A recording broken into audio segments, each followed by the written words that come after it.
बैठिए बैठिए। Good evening. ठीक हैं आप लोग? हमने कहा मिल आते हैं आपसे जरा। इतना मन लगाकर पढ़ रहे हैं आप लोग, डर लग रहा था आने में,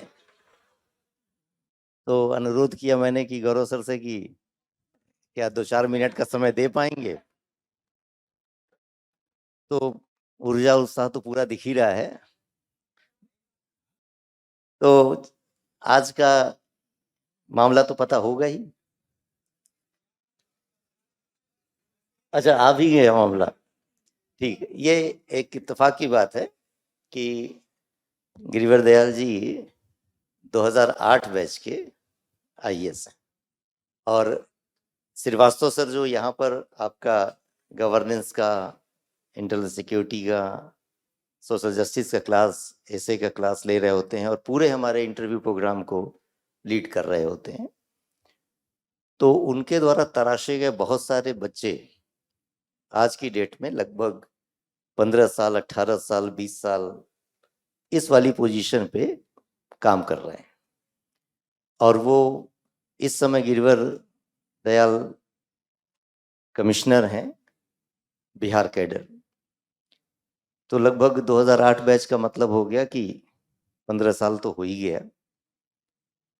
तो एक सीनियर आईएएस बस अगले 3 साल के अंदर डिप्टी सेक्रेटरी का मामला मिल जाएगा। तो आज दिल्ली आए हुए थे, तो बात और मुलाकात के क्रम में ये चीजें हुई। तो मैंने कहा कि आप लोगों से भी जरा एक मुलाकात जरूरी है ना। तो इस वजह से उनसे अभी वो एक मीटिंग से ही निकल कर आए। तो मैं चाहूंगा कि ज़्यादा आपका समय मैं न लूं, मैं तो आऊँगा ही फिर किसी न किसी रूप में। मैं वैसे बता दूं, कुछ लोग नए भी हैं, तो मैं इतिहास पढ़ाता हूं।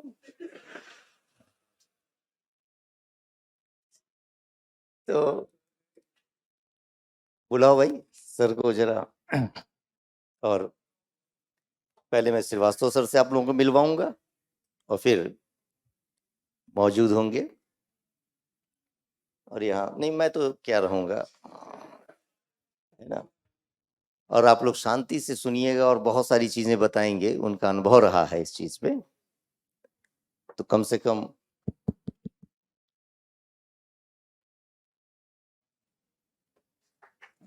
आइए।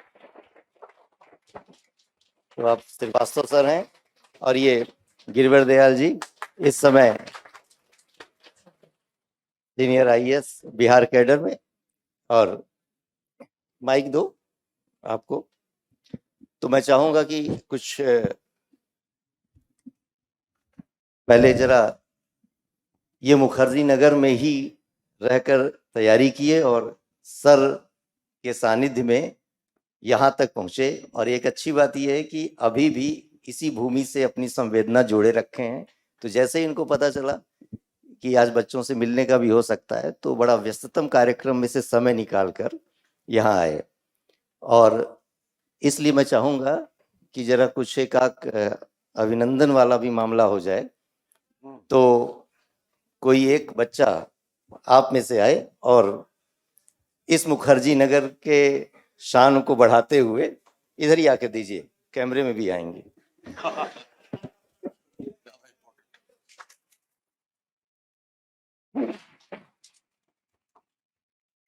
एक दो लोग आए और माल्यार्पण करें। इस नहीं इस नहीं नहीं, अरे ये हमारी इस सरजमी का एक खास बात है। ये बच्चे भी तो इसी रूप में आएंगे, इनको भी तो पहनाऊंगा।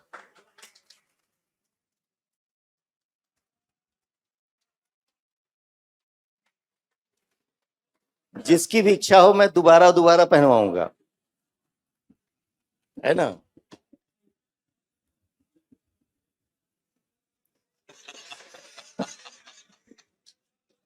तो अच्छा, चलिए अब प्रतीकात्मक रूप से चीजें हो गई, वरना ये फिर बाद में हो जाएगा, बाद में भी हो जाएगा। और अब आप लोगों को सीधे जो है 2 शब्द पहले सर जरा बोल दें, और इसके पश्चात गिरिवर दयाल जी के माध्यम से आप इस बात को समझ पाए कि आईएएस बनने के लिए क्या प्राथमिक अर्हताएं होनी चाहिए आपके पास, और फिर इस पद पर पहुंचने के बाद भी जमीन पर पैर अभी भी है। खास बात यह है, तो संस्कार, संवेदना वो कायम रहती है। तो एक व्यक्तित्व का निखार जो होता है वो सबसे बड़ी बात है। पठन पाठन तो चल ही रहा है। तो सर, मेरी मुलाकात आपसे नहीं है ना अभी? हाँ, रील्स देखा? अरे रील्स देखना बंद करो। रील ही के चक्कर में तो सब गड़बड़ हो रहा है। रील ही के चक्कर में तो सब गड़बड़ हो रहा है। गिरवर 2008 बैच के आईएएस ऑफिसर है, और 2-3 क्वालिटी है गिरवर की जो मैंने नोटिस किया एज ए टीचर। सबसे बड़ी क्वालिटी यह है कि लोक प्रशासन इनका ऑप्शनल रहा है, and he scored highest marks in UPSC in Hindi medium. 600 number में 395 इट वाज। और उसके बाद लोक प्रशासन को जो बूस्ट मिला यूपीएससी में, उसकी क्रेडिट है गिरवर के मार्क्स। और वो उस समय से 2008 में 7 में मेरी मुलाकात 7 में हुई। 2007 से लेकर अभी जो मैं इसके पहले मैं गया था, मुलाकात हुई थी मेरी, उस समय तक मुझे लगता है कि पढ़ाई से संबंध आज भी गिरवर का उतना ही है जितना पहले हुआ करता था। फर्क केवल यह हुआ है कि अब समझ का दायरा बहुत बड़ा हो गया है, नहीं? और अभी बैठे बैठे हम लोग बात वही कर रहे थे कि हिंदी माध्यम में छात्र पहले भी वही थे, आज भी वही हैं। ऐसा नहीं कि आज के छात्र पढ़ते नहीं है। और अंग्रेजी माध्यम में क्लास लेने के बाद और हिंदी में, दोनों जगह क्लास लेने के बाद मेरा जो एक्सपीरियंस है वो है कि हिंदी वाले ज्यादा पढ़ते हैं, उनकी समझ ज्यादा अच्छी है। एक ही समस्या आती है केवल कि वो बहुत जल्दी बहकावे में आ जाते हैं। ये बहुत बड़ी समस्या है, और वो डीमोटिवेट होते हैं उसकी वजह से। तो जो लोग यह कह रहा है ना कि हिंदी माध्यम में नंबर नहीं आता और हिंदी माध्यम से सौतेला व्यवहार है, तो ये सारी बातें ऐसे ही हैं। उसका कोई उसका तर्क, कोई औचित्य नहीं है उसका। यही भी मैं बात कर भी रहा था कि हिंदी वालों के लिए सबसे महत्वपूर्ण है कि उसको अपने ऊपर विश्वास होना चाहिए कि अगर मुझे अंग्रेजी नहीं आती तो मेरा व्यक्तित्व तो खराब थोड़ी है, या है? नहीं है ना। मुझे अपनी हिंदी आती है तो अंग्रेजी नहीं आती, what is wrong in that? क्या दिक्कत है उससे? मैं अपनी बात अगर एक्सप्रेस कर सकता हूं, हिंदी में अभिव्यक्त कर सकता हूं, बहुत अच्छी बात है। क्या उसमें समस्या है? अपने ऊपर भरोसा होना चाहिए। उस अपने ऊपर भरोसे का जीता जागता उदाहरण है। Thank you.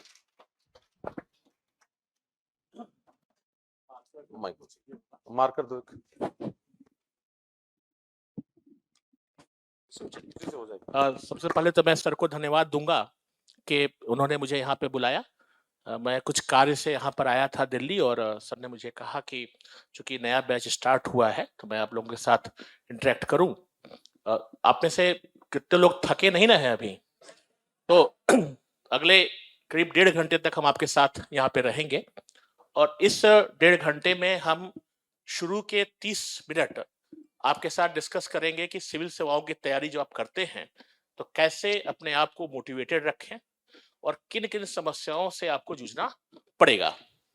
अगले 30 मिनट तक हम आपके वर्तमान में जो सिविल सर्विसेज एग्जाम हो रहे हैं उसके पैटर्न में किस प्रकार के परिवर्तन होंगे और भविष्य में किस प्रकार का परिवर्तन होगा उसके बारे में हम चर्चा करेंगे। और अगले 30 मिनट में हम आपके साथ जो भी प्रश्न होंगे आपके वो आप हमसे पूछ सकते हैं।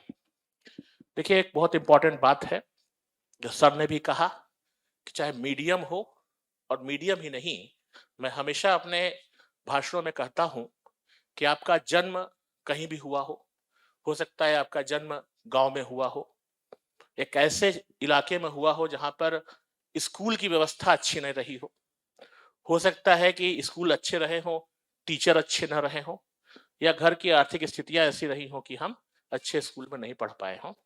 इन सबका कोई भी महत्व सिविल सेवाओं की तैयारी में नहीं होता है। उसको हम लोग प्रमाणित भी करेंगे, प्रूफ भी देंगे आपको। अब जब हमारी एज 18 साल 20 साल की हो जाती है, जब हम ग्रेजुएशन कर लेते हैं, उसके बाद इस बात का महत्व कि हमारा जन्म किस परिवार में हुआ है या किस पर्यावरणीय स्थिति में हुआ है, किस स्थान पर हुआ है, इसका महत्व बहुत कम रह जाता है, सिवाय तब तक कि जब तक कि आपके पेरेंट्स आपका खर्चा उठा पाते हैं। आप सब लोग लकी हैं कि विश्व के सबसे जो कठिन परीक्षा होती है और उसके भी ऐसे राजधानी में जहाँ पर एक बहुत अच्छी कोचिंग संस्थान में आपने एडमिशन लिया है, तो निश्चित रूप से आप लोग लकी हैं। और एक बात हमेशा ध्यान रखिएगा कि जब हम सिलेक्शन हमारा नहीं होता है, तो हम लोग कहते हैं कि हमारा बैड लक है। मेरा मानना है कि सिलेक्शन लेने के लिए हमें गुड लक की आवश्यकता पड़ती है, बैड लक अपने आप में कुछ नहीं होता। अगर माता-पिता का साथ आपके साथ है, उनका आशीर्वाद है, इतना पैसा आपके पास है कि एक अच्छे कोचिंग संस्थान में आप पढ़ पा रहे हैं, तो गुड लक की आवश्यकता आपको होती है, बैड लक नहीं होता है। अब गुड लक को बैड लक जब हम बोलते हैं सिलेक्शन क्यों नहीं होता है, तो एक्चुअली वो बैड लक नहीं होता है, कुछ कमियाँ होती हैं, जिसके बारे में हम लोग आज चर्चा करेंगे। एक बात बहुत मन से, क्योंकि सर ने बहुत महत्वपूर्ण मुझे इंस्ट्रक्शन दिया है और कहा भी है कि मैं ये बताऊं जो मीडियम होता है उसका महत्व नहीं होता है, ये निश्चित रूप से इसका कोई महत्व नहीं होता है। लेकिन उसके पहले हम लोग और बैकग्राउंड में आते हैं कि जब हम यहाँ पे तैयारी कर रहे हैं, और आप में से अधिकांश लोग ऐसे होंगे जो लोग सिंपल बीए किए होंगे या बीएससी किए होंगे, कुछ लोग इंजीनियरिंग भी किए होंगे, हो सकता है ऐसा हो। साधारणतः ऐसे बच्चे आते हैं और मन में हमेशा ये रहता है कि हम 12th में जब इंजीनियरिंग के आईआईटी के एग्जाम को क्रैक नहीं कर पाए, या मेडिकल का एग्जाम क्रैक नहीं कर पाए, या 12th में हमारे 90+% मार्क्स नहीं आए, हम टॉपर नहीं बने। आप में से ऐसा तो बहुत शायद ही कोई हो जो टॉपर हुआ हो सकता है हो, लेकिन अधिकांश लोग ऐसा नहीं होते हैं, हम लोग तो नहीं थे। ऐसी दशा में जब पूरे इस समय भारतवर्ष में लगभग 6000 से अधिक विश्वविद्यालय हैं, यूनिवर्सिटीज हैं, डीम्ड यूनिवर्सिटीज मिला करके कई हजार कॉलेजेज हैं, इसके अलावा आईआईटी से भी करीब 10,000 से अधिक लोगों का सिलेक्शन हर साल हो रहा है। एम्स के हम एग्जाम की बात करें, नीट में मान लो एम्स की बात करें, तो कुल मिलाकर के आप मान के चलिए कि 25 से 30,000 टॉपर हर साल आ रहे हैं। और अब तो 6 अटेम्प्ट होते हैं, तो उस हिसाब से करीब करीब 1.5 लाख लोग हर साल रोटेट कर रहे हैं, और सीटें तो 1000 से भी कम होती हैं। और हम लोगों में से ना कोई यहाँ आईआईटी में बैठा होगा, ना एम्स का स्टूडेंट होगा, ना ही हमारा कोई टॉपर होगा। ऐसी दशा में भी हमारा सिलेक्शन ही क्यों होगा, इस पे चर्चा करना बहुत जरूरी है। इसमें हमारा सिलेक्शन ही क्यों होगा, इसको बहुत समझना, बहुत ध्यान से समझिएगा इस चीज को, क्योंकि सबसे पहले तो मोटिवेट होना है। इसलिए नहीं कि हम कहीं और कुछ नहीं कर पाए इसलिए हम कोचिंग कर रहे हैं और सिर्फ से एग्जाम दे रहे हैं, ये मन से आपको भ्रांति निकालनी पड़ेगी। आपको ये सोचना है कि चलो किसी कारणवश हो सकता है कोई ऐसी परिस्थिति रही हो कि हमने जो है तैयारी किया और उसके बाद हमारा सिलेक्शन नहीं हुआ हो, कहीं हो सकता है हमने इंटर में बहुत अच्छे मार्क्स नहीं आए हो 12th में, बट उसके बाद जो क्या है उसको समझना पड़ेगा। जो पूरी हमारी जो पढ़ाई की प्रक्रिया होती है वो पैराबोला जैसी होती है, इसको बहुत ध्यान समझना पड़ेगा हम लोग को। और पैराबोला का अर्थ ये होता है कि मान लीजिए कि आपने 2020 में 12th का एग्जाम दिया, ठीक है, और आपका साथी भी दिया। अब आपकी भी इच्छा रही हो कि भाई मुझे जो है वो आईआईटी क्रैक करना है या नीट का एग्जाम क्रैक करना है, हुँ? और आपके एक फ्रेंड ने भी किया, आपका नहीं हुआ लेकिन उसके फ्रेंड का हो गया। अब होता क्या है कि जब कंफर्ट जोन एक वर्ड होता है, जब हम अपने फ्रेंड को सिलेक्शन लेते हुए पाते हैं, तो वो कंफर्ट जोन से हम बाहर निकल आते हैं। और उस सिचुएशन में जब आप कंफर्ट जोन से बाहर निकल आते हैं, तो कहीं ना कहीं आपके मन में होता है कि हमारा एग्जाम सिलेक्शन नहीं हुआ, इसलिए फ्यूचर में हमें पढ़ाई अच्छे से करनी है।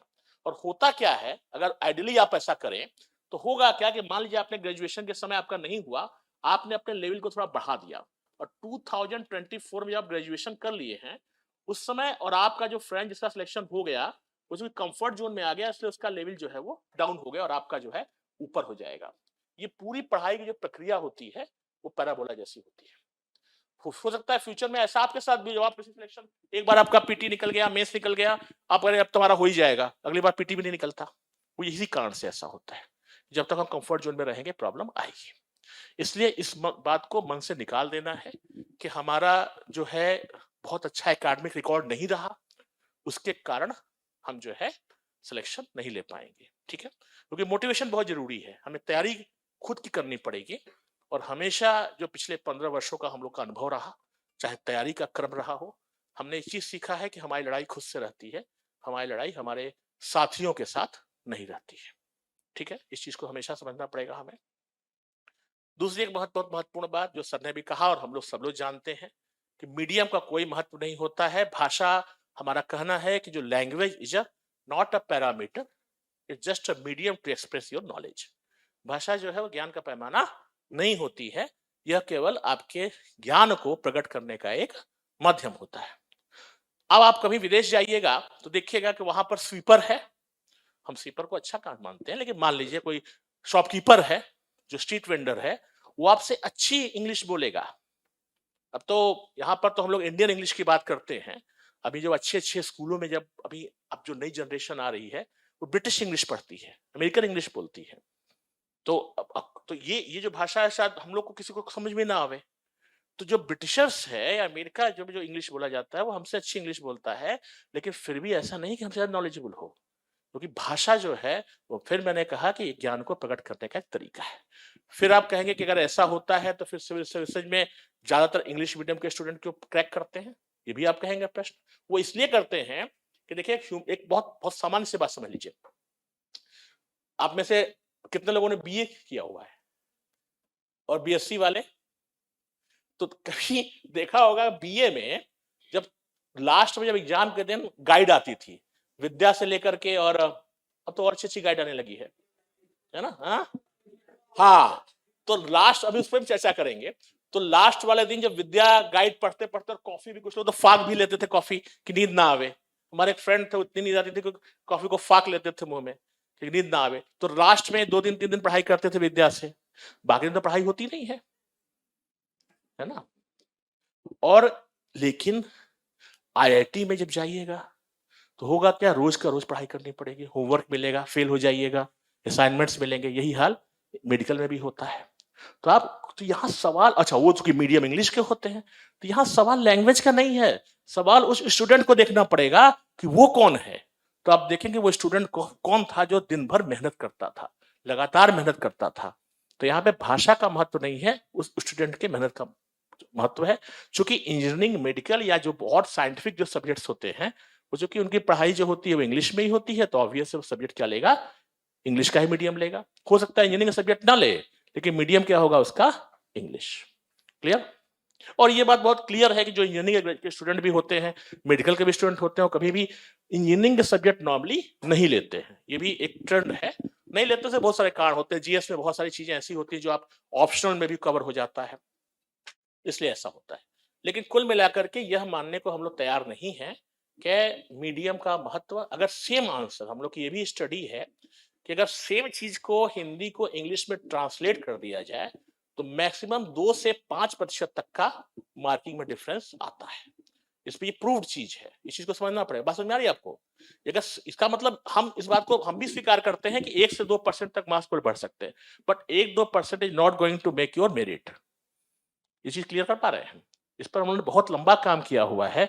सेम आंसर को अगर हम इंग्लिश में ट्रांसलेट करके किसी टीचर से हम चेक कराएं, एग्जामिनर चेक कराएं, तो ऑब्वियस है 2 से 3% मार्क्स ज्यादा मिलेगा, लेकिन 2 से केवल 3% मार्क्स से, उससे आपकी मेरिट को कोई प्रभाव नहीं पड़ने जा रहा है। क्लियर?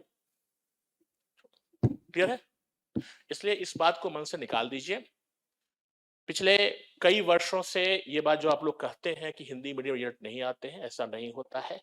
हो सकता है आईएएस प्रॉपर में कम लोगों का सिलेक्शन हो, लेकिन जो पूरी मेरिट होती है, चाहे 700 लोग हो, 800 लोग हो, 900 लोग हो, इसमें काफी अधिक संख्या हिंदी मीडियम की होती है, और हमें तो केवल 1 सीट चाहिए। ठीक है, इसलिए इस बात को मन से निकाल देना है। अब यहाँ पर एक और चीज है, मान लीजिए कि आपकी पूरी पढ़ाई हिंदी मीडियम में हुई हो, तो कभी भी भूल करके भी इंग्लिश मीडियम पे कन्वर्ट मत होइएगा, ये कभी नहीं होइएगा, क्योंकि हमारी सोच ये है कि you can speak English but you can not think in English. इस चीज को समझना पड़ेगा बहुत ध्यान से। हमारी बात को समझ में आ रही है?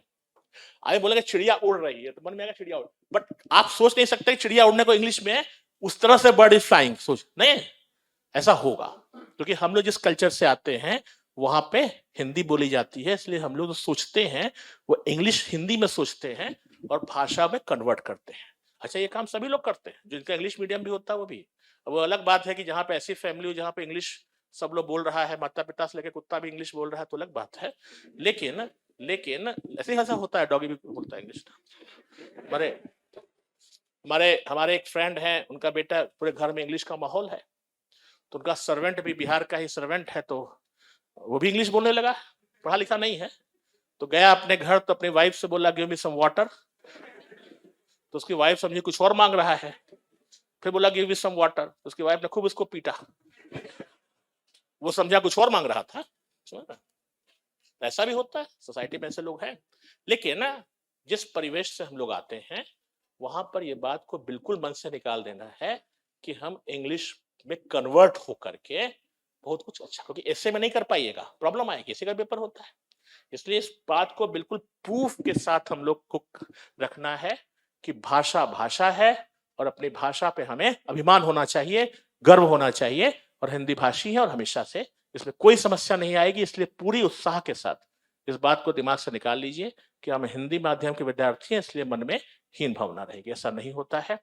मेरे बैच में तो रिकॉर्ड था 1/3 लोग जो है आईएएस में जो प्रॉपर में आए थे वो हिंदी मीडियम के थे, बट अभी भी लोग आ रहे हैं, ठीक है। तो इसलिए ये बात बिल्कुल मन से निकाल लीजिए। तो 2 बातें अभी तक मैंने क्लियर की आपसे कि आपका जो परिवेश है, आपकी पृष्ठभूमि है, आपका जो एकेडमिक बैकग्राउंड है, उसका कोई भी प्रभाव सिविल सर्विस तैयारी में नहीं पड़ता है। यहाँ तक क्लियर है आप? इसलिए मैं बोल रहा हूँ कि मन में आपके होगा ऐसा कि हमारे पास कोई ऑप्शन नहीं, इसलिए सिविल सर्विस की तैयारी कर रहे हैं। ये ठीक है, ऑप्शन नहीं है इसलिए कर रहे हैं, लेकिन अब हमारे पास सिर्फ एक ही ऑप्शन है, और वो क्या है? इस सर्विस को क्रैक करना। क्लियर? दूसरी बात मैंने आपसे क्या कहा कि जो भाषा है, जो मीडियम है, उसका कोई भी प्रभाव आपके एकेडमिक स्टडीज पर नहीं पड़ता है। और ईश्वर की कृपा है कि पिछले कई वर्षों में हिंदी मीडियम के मटेरियल बड़े अच्छे उपलब्ध हो गए हैं। एक समय था जब आपको द हिंदू भी कहा जाएगा पढ़ने को, है ना, उस पर हम लोग चर्चा करेंगे। तो द हिंदू के बारे में कहा जाता है कि तो ऐसी किताब है जो बीमार आदमी को जैसे खिचड़ी खिलाई जाती है, तो वैसे ही वो अखबार है, हम लोग चर्चा करेंगे। बट पहले द हिंदू का लोग जो पढ़ते भी थे तो वो अखबार मंगाना पड़ता था, अब हिंदी में भी उसके ट्रांसलेटेड वर्जन्स मिलने लगे हैं, ठीक है। तो एग्जाम्पल के समय किताबें सब हिंदी में उपलब्ध है, इसलिए परेशान होने की आवश्यकता नहीं है। क्लियर यहां तक? अब जो तीसरी चीज इंपॉर्टेंट है कि चूंकि आप लोगों में से कितने लोग दिल्ली के रहने वाले हैं यहाँ पे?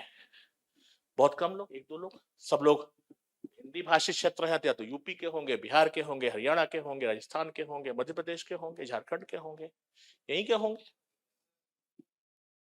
हिंदी भाषी जो भी राज्य हैं, आप चूंकि यहाँ के नहीं है, दिल्ली के, आप लोग सब लोग अपने परिवार को छोड़ के यहाँ आए हैं। मैं आपको बहुत छोटी सी बात एक बताता हूँ, उससे आप इसको कोरिलेट कर पाइएगा। 2007 में जब मेरा दूसरे अटेम्प्ट में सिलेक्शन नहीं हुआ, तो मेरे फादर लखनऊ से, ट्रेन चलती है, तो ये नई दिल्ली रेलवे स्टेशन पर आए। मेरे फादर भी आए, रिटायर हो गए थे जॉब से, मैं भी आया। And I was very sad, क्योंकि घर पहली बार छोड़ा था, और मुझे तो ये भी नहीं मालूम था कि मुखर्जी नगर में सब कुछ मिलता है, पैसा रहना चाहिए। तो मेरी मम्मी ने मुझे दाल भी दे दिया था, चावल भी दे दिया था, आटा भी दे दिया था, हॉट प्लेट भी दे दिया था, रजाई से लेकर बिस्तर से सब दे दिया था, समझ रहे हैं। तो जब मैं आया यहाँ पर, बड़ी मुश्किल से मकान वकान कमरा तो मिल गया। I was very sad. उधर से आ रहे थे हम लोग, तो मेरे फादर ने कहा कि दुखी क्यों हो? तो मैंने कहा कि चूंकि पहली बार मैं घर छोड़ा हूँ इसलिए मैं दुखी हूँ। तो मेरे फादर ने बड़ा इंपॉर्टेंट बात कहा, उन्होंने कहा कि कोई बात नहीं, तुम जब सैड हो, लेकिन जब उल्टी दिशा में जाना तो हैप्पी हैप्पी जाना। इसका मतलब समझ रहे हैं कि सिलेक्शन के बाद जब वापस घर जाइएगा तो हैप्पी हैप्पी जाइएगा, खुश खुश होके जाइएगा। बड़ी इंपॉर्टेंट बात है,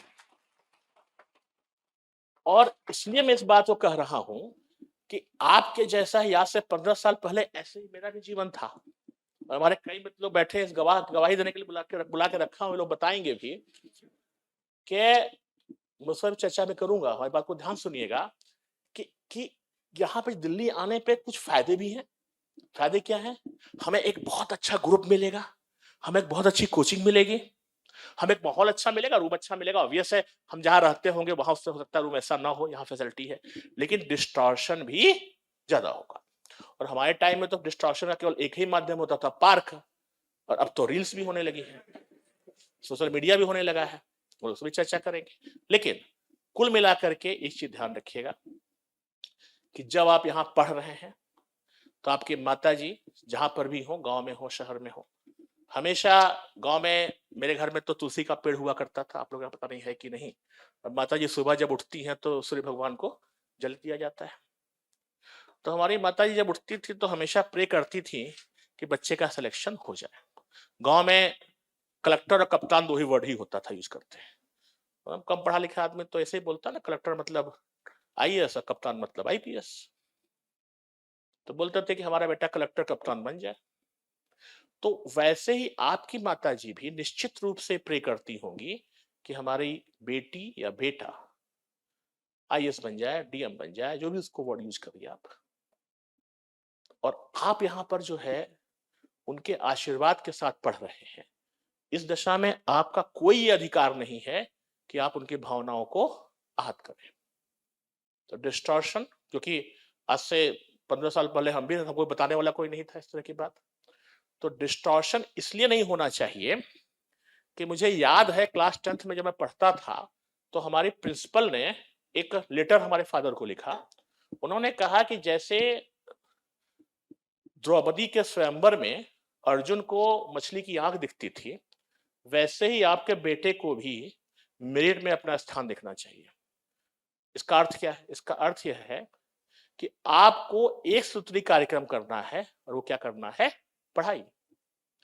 और जिस रूम में आप पढ़ते हैं उस रूम में, ये बहुत हंसने की बात होगी लेकिन फिर भी इस चीज को फॉलो करिएगा, जहां पर जब उठते हैं तो पहला चेहरा जिस दीवार पर आपका आता है, तो हो सकता है आप में से कुछ लोग हीरो हीरोइन की फोटो लगाए हों, कुछ लोग इंडिया का मैप भी लगाए होंगे, कुछ लोग भगवान की फोटो भी लगाए होंगे। कोई बात नहीं, तीनों लगाते हैं। लेकिन एक A4 साइज के पेपर में ये जरूर लिख दीजिएगा कि मुझे आईएएस बनना है। ये that will give you motivation. क्योंकि होता क्या है कि बुद्धि और मन को जब आप जीत लीजिएगा तो सारे काम कर लीजिएगा। ये बिल्कुल भी भ्रांति है कि हमारा आईक्यू लेवल कमजोर है या मुझे याद नहीं आता। इसकी भी कहानी सुनाएंगे आपके पास समय होगा तो। बहुत लोग को होता होगा सुबह सुबह पढ़ते हैं तो याद नहीं आता है, कहीं और दिमाग करता है। मेरे एक फ्रेंड थे, वो जब पढ़ते थे बड़ा सीरियस इंसान थे, 2 अटेम्प्ट नहीं हुआ, गांव गए तो मम्मी से पूछो, मम्मी से मैंने कहा बेटा तुम तो बहुत पढ़ते हो, तुम तो हैंकी पैंकी काम भी नहीं करते हो, उसके बाद भी सिलेक्शन क्यों नहीं हो रहा है? तो उन्होंने कहा मम्मी जब मैं पढ़ाई करता हूँ तो मुझे अपनी भैंस याद आती है, गाँव में भैंस थी उनके। तो वो कहते थे क्यों भैंस? का नहीं मुझे याद, मेरा बड़ा अटैचमेंट है, मुझे लगता है खाना मम्मी ने दिया कि नहीं। और दूसरा मुझे याद आता है आपके पैर की तकलीफ है, क्योंकि पैर में प्रॉब्लम हो जाती थी तो दवा आपने टाइमली खाया कि नहीं। और तीसरी बड़ी सीरियस प्रॉब्लम थी उनके घर में, और बिहार के रहने वाले थे वो, बिजली की प्रॉब्लम, उसमें बिहार में तो बड़ी अच्छी सिचुएशन हो गई है। तो जो अमरबेल होता है, आपने देखा होगा, तार के ऊपर जब वो बारिश के महीने में आता है तो वोल्टेज ज्यादा फ्लक्चुएट करने लगता है। तो कहते थे जैसे बारिश होती थी या हवा चलती थी मुझे डर लगता था। हवा दिल्ली में चलती थी, रहने वाले सहरसा के वो, तो वहां उनको सिग्नल जाता था कि भाई हवा चल रही हो तो इसका मतलब कह सकते हैं कि फ्यूज उड़ जाए, लाइट चली जाए। तो 3 समस्याएं थी उनकी पढ़ाई के समय, तीनों समस्या। आपको भी ऐसा होता होगा, आपको भी, इसलिए मैं बोल रहा हूं, आपको भी ऐसा होता होगा जब आप पढ़ते होंगे तो इस प्रकार समस्याएं याद आती होंगी। अब उनकी मदर ने बड़ी इंपॉर्टेंट बात कहा कि जब तुमको इस प्रकार की समस्या पढ़ते हो, डिस्टॉर्शन का ये सब समस्याएं आती हैं, तो एक साधे सब सधे वाली कहानी याद रखो कि तुम्हारा जब सिलेक्शन हो जाएगा तो भैंस को बढ़िया कूलर लगवा देंगे, और मदर हूं तो कोई बात, मैं साथ रह लूंगा, और इंजीनियर साहब तो आपके साथ ही घूमेंगे, तब तो कोई दिक्कत ही नहीं, एक फोन पे सब काम हो जाएगा, नया लाइन बीत जाएगी। तो हर समस्या का समाधान क्या है? आपका सिलेक्शन। तो इसलिए 2 साल तक तुम सब कुछ भूल जाओ, लाइट नहीं रहेगी, कोई दिक्कत नहीं। बिहार में वैसे भी लाइट पहले नहीं आती थी, और हमको मरेंगे तो है नहीं पैर के दर्द से। अब भैंस भी जिंदा रहेगी, भाई दूध दे रही है तो उसको कोई तो ध्यान रखेगा। इसलिए सारी समस्याओं को भूल जाओ और पढ़ाई करो। ये आपके ऊपर भी लागू होता है। हमेशा एक लाइन को मिटाने से अच्छा बड़ी लाइन खींच दिया जाए। जब आप पढ़ाई करें तो आपको मेमोरी प्लस खाने की आवश्यकता नहीं है। न बादाम खाने से मेमोरी बढ़ती है, ये बहुत क्लियर बात रखिएगा। न बादाम खाने से मेमोरी बढ़ती है, न मेमोरी प्लस करने से होती है। आपके अंदर मोटिवेशन होना चाहिए, और इस पर भी हम चर्चा करेंगे कि मोटिवेशन जो सुने ना, जानते हैं ना मोटिवेशन, कि आपको किसी काम को करने की प्रेरणा, इसको हिंदी में प्रेरणा। हम क्यों कर रहे हैं? जैसे मैंने कहा कि भाई आईएएस बन जाओ, तो अब ये वाली तो नहीं हुई प्रेरणा कि भाई हम तो कुछ नहीं बने तो इसलिए आईएएस बनेंगे, ये तो निकाल देना मन से। ऐसा तो फिर कभी नहीं, उन्होंने बोला कि ऐसा नहीं सोचना है, ये तो नहीं सोचना है कि भाई नहीं हुआ, अब क्यों हम मान रहे हैं, तैयारी कर रहे हैं। तो देश की सेवा के लिए वो भी नहीं ठीक है, कि सेवा के लिए बहुत सारे विकल्प हैं। अब यहाँ पर अगर हम पर्सनली लें अगर, तो आप कह सकते हैं कि मैंने XYZ ने बोला था कि आईएएस बनिएगा तो बहुत बड़ा घर मिलेगा और 4-5 गाड़ियां मिलेंगी, कुत्ता भी गाड़ी से घूमेगा और शादी के समय तो हैंकी पैंकी हो ही जाएगा, मतलब लड़कों केस में, है ना। तो लेकिन समस्या यह है कि ये तो आपने देखा ही नहीं है, नहीं देखा है भाई। मेजॉरिटी ऑफ लोग तो आईएएस में डीएम के रेजिडेंस पे नहीं ना गए होंगे, हम भी नहीं गए थे। हमको क्या पता मिसयूज ऑफ संसाधन क्या हो सकता था, या फिर आप नहीं जानते हैं आप। तो जो चीज आपने देखी नहीं, मोटिवेशन फैक्टर कैसे बन सकता है। मुझे बोल दीजिए कि भाई मुझे जो है एवरेस्ट चढ़ना है, तो हम गए ही नहीं है, तो एवरेस्ट क्या, हम तो पता चला उसके बेस पे ही नहीं जा पाए, जिसकी हर इंसान की अपनी क्षमता होती है। तो जो चीज हमने देखा ही नहीं, मोटिवेशन फैक्टर कैसे हो सकता है, इस बात को समझना पड़ेगा। लेकिन यहाँ पर मोटिवेशन 2 प्रकार का होता है, एक पॉजिटिव और एक निगेटिव।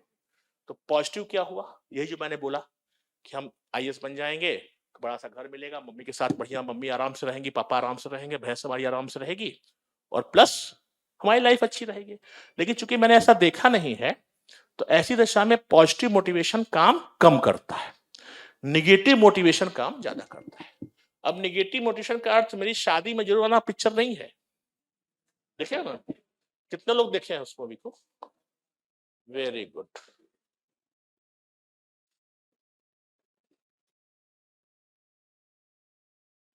तो निगेटिव मोटिवेशन वो नहीं है, और अगर ऐसा हो तो दिल्ली बहुत अच्छी जगह है उसके लिए। और ईश्वर करें कि उस तरह का मोटिवेशन आपके जीवन में, उस प्रकार की स्थितियां ना आए, ठीक है ना, ईश्वर करें ऐसा। निगेटिव मोटिवेशन का अर्थ सिर्फ यही नहीं होता है प्रेम में धोखा खाना, उसका अर्थ दूसरा भी होता है। मेरे एक मित्र हैं, उनकी यूपीएससी सिविल सर्विसेज में 45वीं रैंक आई, उन्होंने आईपीएस लिया। हमने कहा भाई क्यों लिया, तो कहा इसलिए लिया कि जब गांव में हम जहाँ रहते थे तो बगल में दरोगा साहब, सब इंस्पेक्टर दरोगा जी का एक मकान था और कुछ जमीन का मामला था, तो जब हम शिकायत करने थाने जाते थे तो थाने वाले बात ही नहीं सुनते थे, और उल्टा वो लोग हमारे घर में पत्थर फेंकते थे, शिकायत करने सुने ना। तो मैंने कहा भाई मैं इनका बॉस बनकर दिखाऊंगा। This is called negative motivation. और इस प्रकार की स्थितियां आपके जीवन में निश्चित आई होंगी व्हेन आप जब अपने को इंसल्टेड फील किए होंगे, या आपके परिवार में कभी हुआ होगा। मैं मानने को तैयार नहीं हूं कि आप लोग इतने लोग यहाँ बैठे हुए हैं, किसी के जीवन में कभी कोई ऐसी घटना नहीं हुई हो उसके परिवार में जहां पर वो इंसल्टेड फील ना हुआ हो, उसको लगा हो मेरे साथ ऐसा अन्याय क्यों हो रहा हो। और अगर आपको इस समय याद नहीं आ रही है मेरी किसी बात को, तो सबसे बड़ा इंसल्ट तो यही है कि आपका आईआईटी में सिलेक्शन नहीं हुआ। क्यों नहीं हुआ? इंजीनियर, आप डॉक्टर नहीं बने, आप बीए में टॉप क्यों नहीं किए?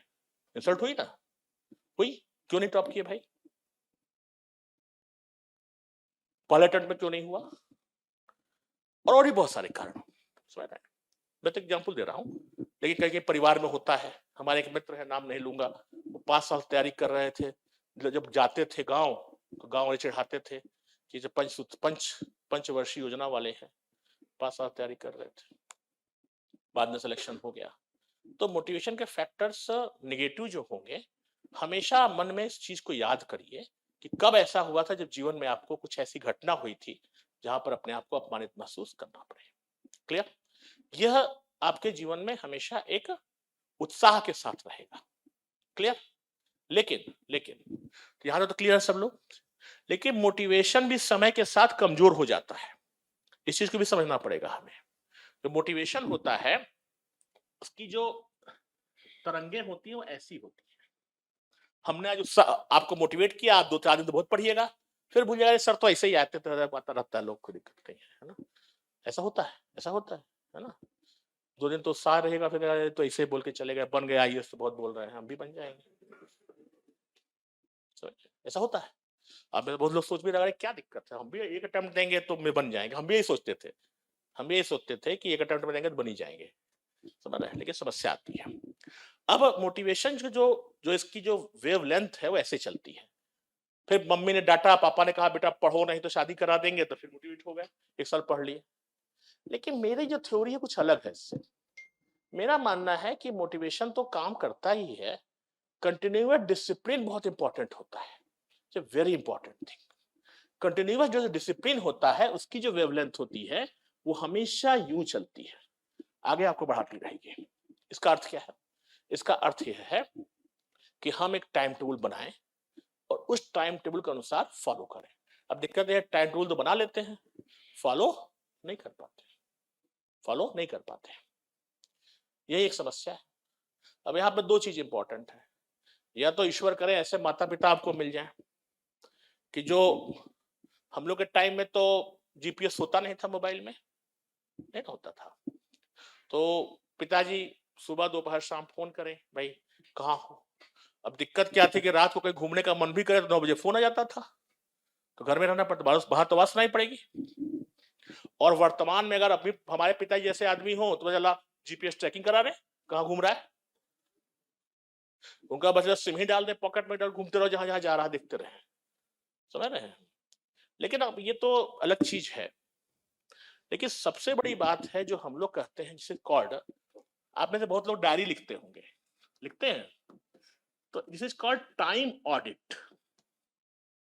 जैसे डायरी लिखते समय लिखते हैं आज के दिन भर में कितना खर्च किए, तो अच्छी चीज है ये, मतलब वित्तवेता के लिए, इकोनॉमी के लिए बहुत अच्छी चीज है। लेकिन टाइम ऑडिट उससे भी ज्यादा महत्वपूर्ण है, क्योंकि पैसा तो वापस आ जाएगा, समय नहीं आएगा। तो टाइम ऑडिट का अर्थ ये होता है कि डायरी में 24 घंटे में आप लिखिए कि आपने कितने घंटे बर्बाद, पढ़े नहीं, बर्बाद किए, ठीक है ना, बर्बाद किए। अब इसका अर्थ क्या है कि 8 घंटे सो रहे हैं, 8 घंटे सो रहे हैं, 16 घंटे बच रहे हैं, चलो ठीक है, तो 3 घंटे मोबाइल यहाँ पे कोचिंग में आ रहे हैं, ये 2 घंटे और, बट क्या उसके बाद भी 8 घंटे आप पढ़ रहे हैं? तो आपको लगेगा नहीं ऐसा तो नहीं कर रहे हैं। तो this is called time audit. अब टाइम ऑडिट का को करना, बोलना बहुत आसान है बट करना बहुत मुश्किल है, but you have to follow.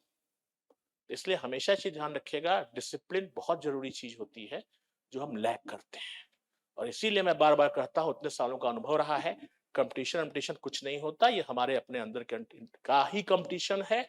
जिस दिन आप पढ़ने लगे, जिस दिन आप समझने लगे, यूपीएससी के सिविल सर्विसेज में कुछ भी ऐसा नहीं है जो आपको पढ़ाने जा सके या समझाने जा सके, कुछ भी ऐसा नहीं है, कुछ भी ऐसा नहीं है। लेकिन दिक्कत क्या है कि हम तो रील देखेंगे, बहुत लोगों को नींद ही नहीं आती, हम तो यहाँ कुछ और बात बताने जाएंगे अभी आपको, पर सोते समय सब लोग रील देखता है। अच्छा वो तो एडिक्टिव होती भी है, ऐसा नहीं, एडिक्शन होता है, हम लोग भी देखते हैं, लेकिन स्टूडेंट लाइफ में उसको कंट्रोल। अब या तो एक और चीज है जो हम लोग हमेशा कहते हैं कि 2 तरह का फोन रखिए, एक रखिए नॉर्मल फीचर फोन, अब किसी के यहाँ में फीचर फोन नॉर्मल नहीं होगा, जिसमें व्हाट्सएप ना काम करता हो, घर वालों के लिए उससे बात करिए, मम्मी तो व्हाट्सएप करेगी नहीं, पापा भी नहीं करेंगे, तो उसको व्हाट्सएप की जरूरत क्या है। और फ्रेंड के लिए व्हाट्सएप रखिए, क्योंकि हाँ मटीरियल आएगा उसमें। तो पढ़ाई करते समय मम्मी पापा वाला फोन ऑन रखिए, बाकी वाला ऑफ रखिए, घर वाला बाहर वाला, समझ रहे हैं। तो इस चीज के बहुत सारे तरीके हैं, लेकिन उसके लिए आपको मन को कंट्रोल करना पड़ेगा, ठीक है, इंपॉर्टेंट चीज है। रोज जब आप टाइम ऑडिट करेंगे तो धीरे धीरे आपको जो है लगेगा कि मोटिवेशन है। और एक चीज और इंपॉर्टेंट चीज जो इसको करने का एक और तरीका है, रोज अपनी मम्मी से बात करिए। ये बड़ी इंपॉर्टेंट बात है, आपको लगेगा बहुत लोगों को मन में क्या बोल रहे हैं सर, ये बिल्कुल इसका पेनेशिया है। जब मम्मी से आप रोज बात करेंगे तो मम्मी पहले डांटेंगी, फालतू का बात मत किया करो, हमें खाना बनाना है, काम करना है, छोड़ो रखो फोन, ऐसा होता है। कोई बात नहीं, बात करिए। मुझे लगता है कि मदर की जो शुभकामनाएं होती है, जो बात होती है, जो कि वाणी होती है, जो वेवलेंथ होती है, मदर जब कुछ बात करती हैं, वो आपको कहीं ना कहीं पॉजिटिव रूप में आपको इस बात को कहीं इसका इलाज करती है, वो दवा है जो आपको डिस्टॉर्शन से दूर करेगी, हम लोग का अनुभव है। इसलिए पापा से बात करने में समस्या का समाधान हो सकता है, बट मदर से इसलिए कि मदर ज्यादा अटैच होती है। इसलिए हमेशा इस चीज को ध्यान रखिए कि रोज कम से कम 2 मिनट मम्मी से बात करेंगे। मम्मी से आप बात करेंगे, ये जो समस्या मैंने बताई आपको टाइम वेस्ट करने वाली, वो काफी कम होगी। एक बहुत इंपॉर्टेंट चीज मैं आपको बता दूं, जो मैं हमेशा कहता हूं, आप लोग कहते हैं कंपटीशन बहुत टफ है, 6 अटेम्प्ट 7 अटेम्प्ट नहीं हो रहा है, बट मेरा मानना है कि हर घर में आईएएस है। आप अभी कभी जब माँ से आज बात करिएगा, आज ही बात करिए और पूछिए कि जब मैं पैदा हुआ था तब से लेकर के 5 वर्ष तक आपको, जब मुझे पाला आपने, तो आपने कितनी स्लीपलेस नाइट्स वेस्ट की थी। मम्मी बोलेगी मुझे तो याद ही नहीं है, उस जमाने में तो अच्छे ये सब नहीं होते थे, चीजें पैड्स वगैरह नहीं होते थे, वहीं पर बच्चे ने सुसु भी कर दिया, वहीं पर गीला भी हो गया, माँ गीले में सो रही है, उसके बाद सुबह खाना भी बनाना है। ऐसी दशा में आप माँ को आपको याद ही नहीं होगा कि आपको पालने के लिए कितना आपको आप बच्चा क्रैंकी भी हो जाता है, रो रहा है क्यों रो रहा है समझ में नहीं आ रहा है, और सुबह सुबह फिर खाना बनाना है। तो होगा क्या कि माँ से तो आपने जितना माँ 5 साल तक माँ ने जितना एफर्ट किया उसका 1/4 भी आप एफर्ट कर दीजिएगा तो आप आईएएस बन जाइएगा। इस चीज को समझना पड़ेगा आपको। और मैं आपको एग्जाम्पल देता हूं, अभी मैं बात कर रहा था विद्या गाइड की, तो हर माँ का, हम तो इस पर एंथ्रोपोलॉजी, मैं तो स्टूडेंट भी हूं, तो मैंने इस पर देखा कि 1 साल से लेके 5 जन्म से लेके 5 साल तक करीब करीब मोटे मोटे करीब करीब आपके 1,700 दिन होते हैं, ठीक है, मोटा मोटा। इस 1,700 दिन में कम से कम 5% दिन जो जोड़ लीजिए जहां पर स्लीपलेस नाइट्स होती है मदर की, ड्यू टू एनी कारण, बच्चा क्रैंकी होता है, बहुत सारे प्रॉब्लम, रोएगा, पेट दर्द होगा, बुखार आएगा, ये होगा वो होगा। और हमने तो आपसे कहा है कि आपने कितनी स्लीपलेस नाइट्स अभी तक, आपकी उम्र 18 साल 20 साल 22 साल हो गई होगी, कितनी स्लीपलेस नाइट्स बर्बाद की।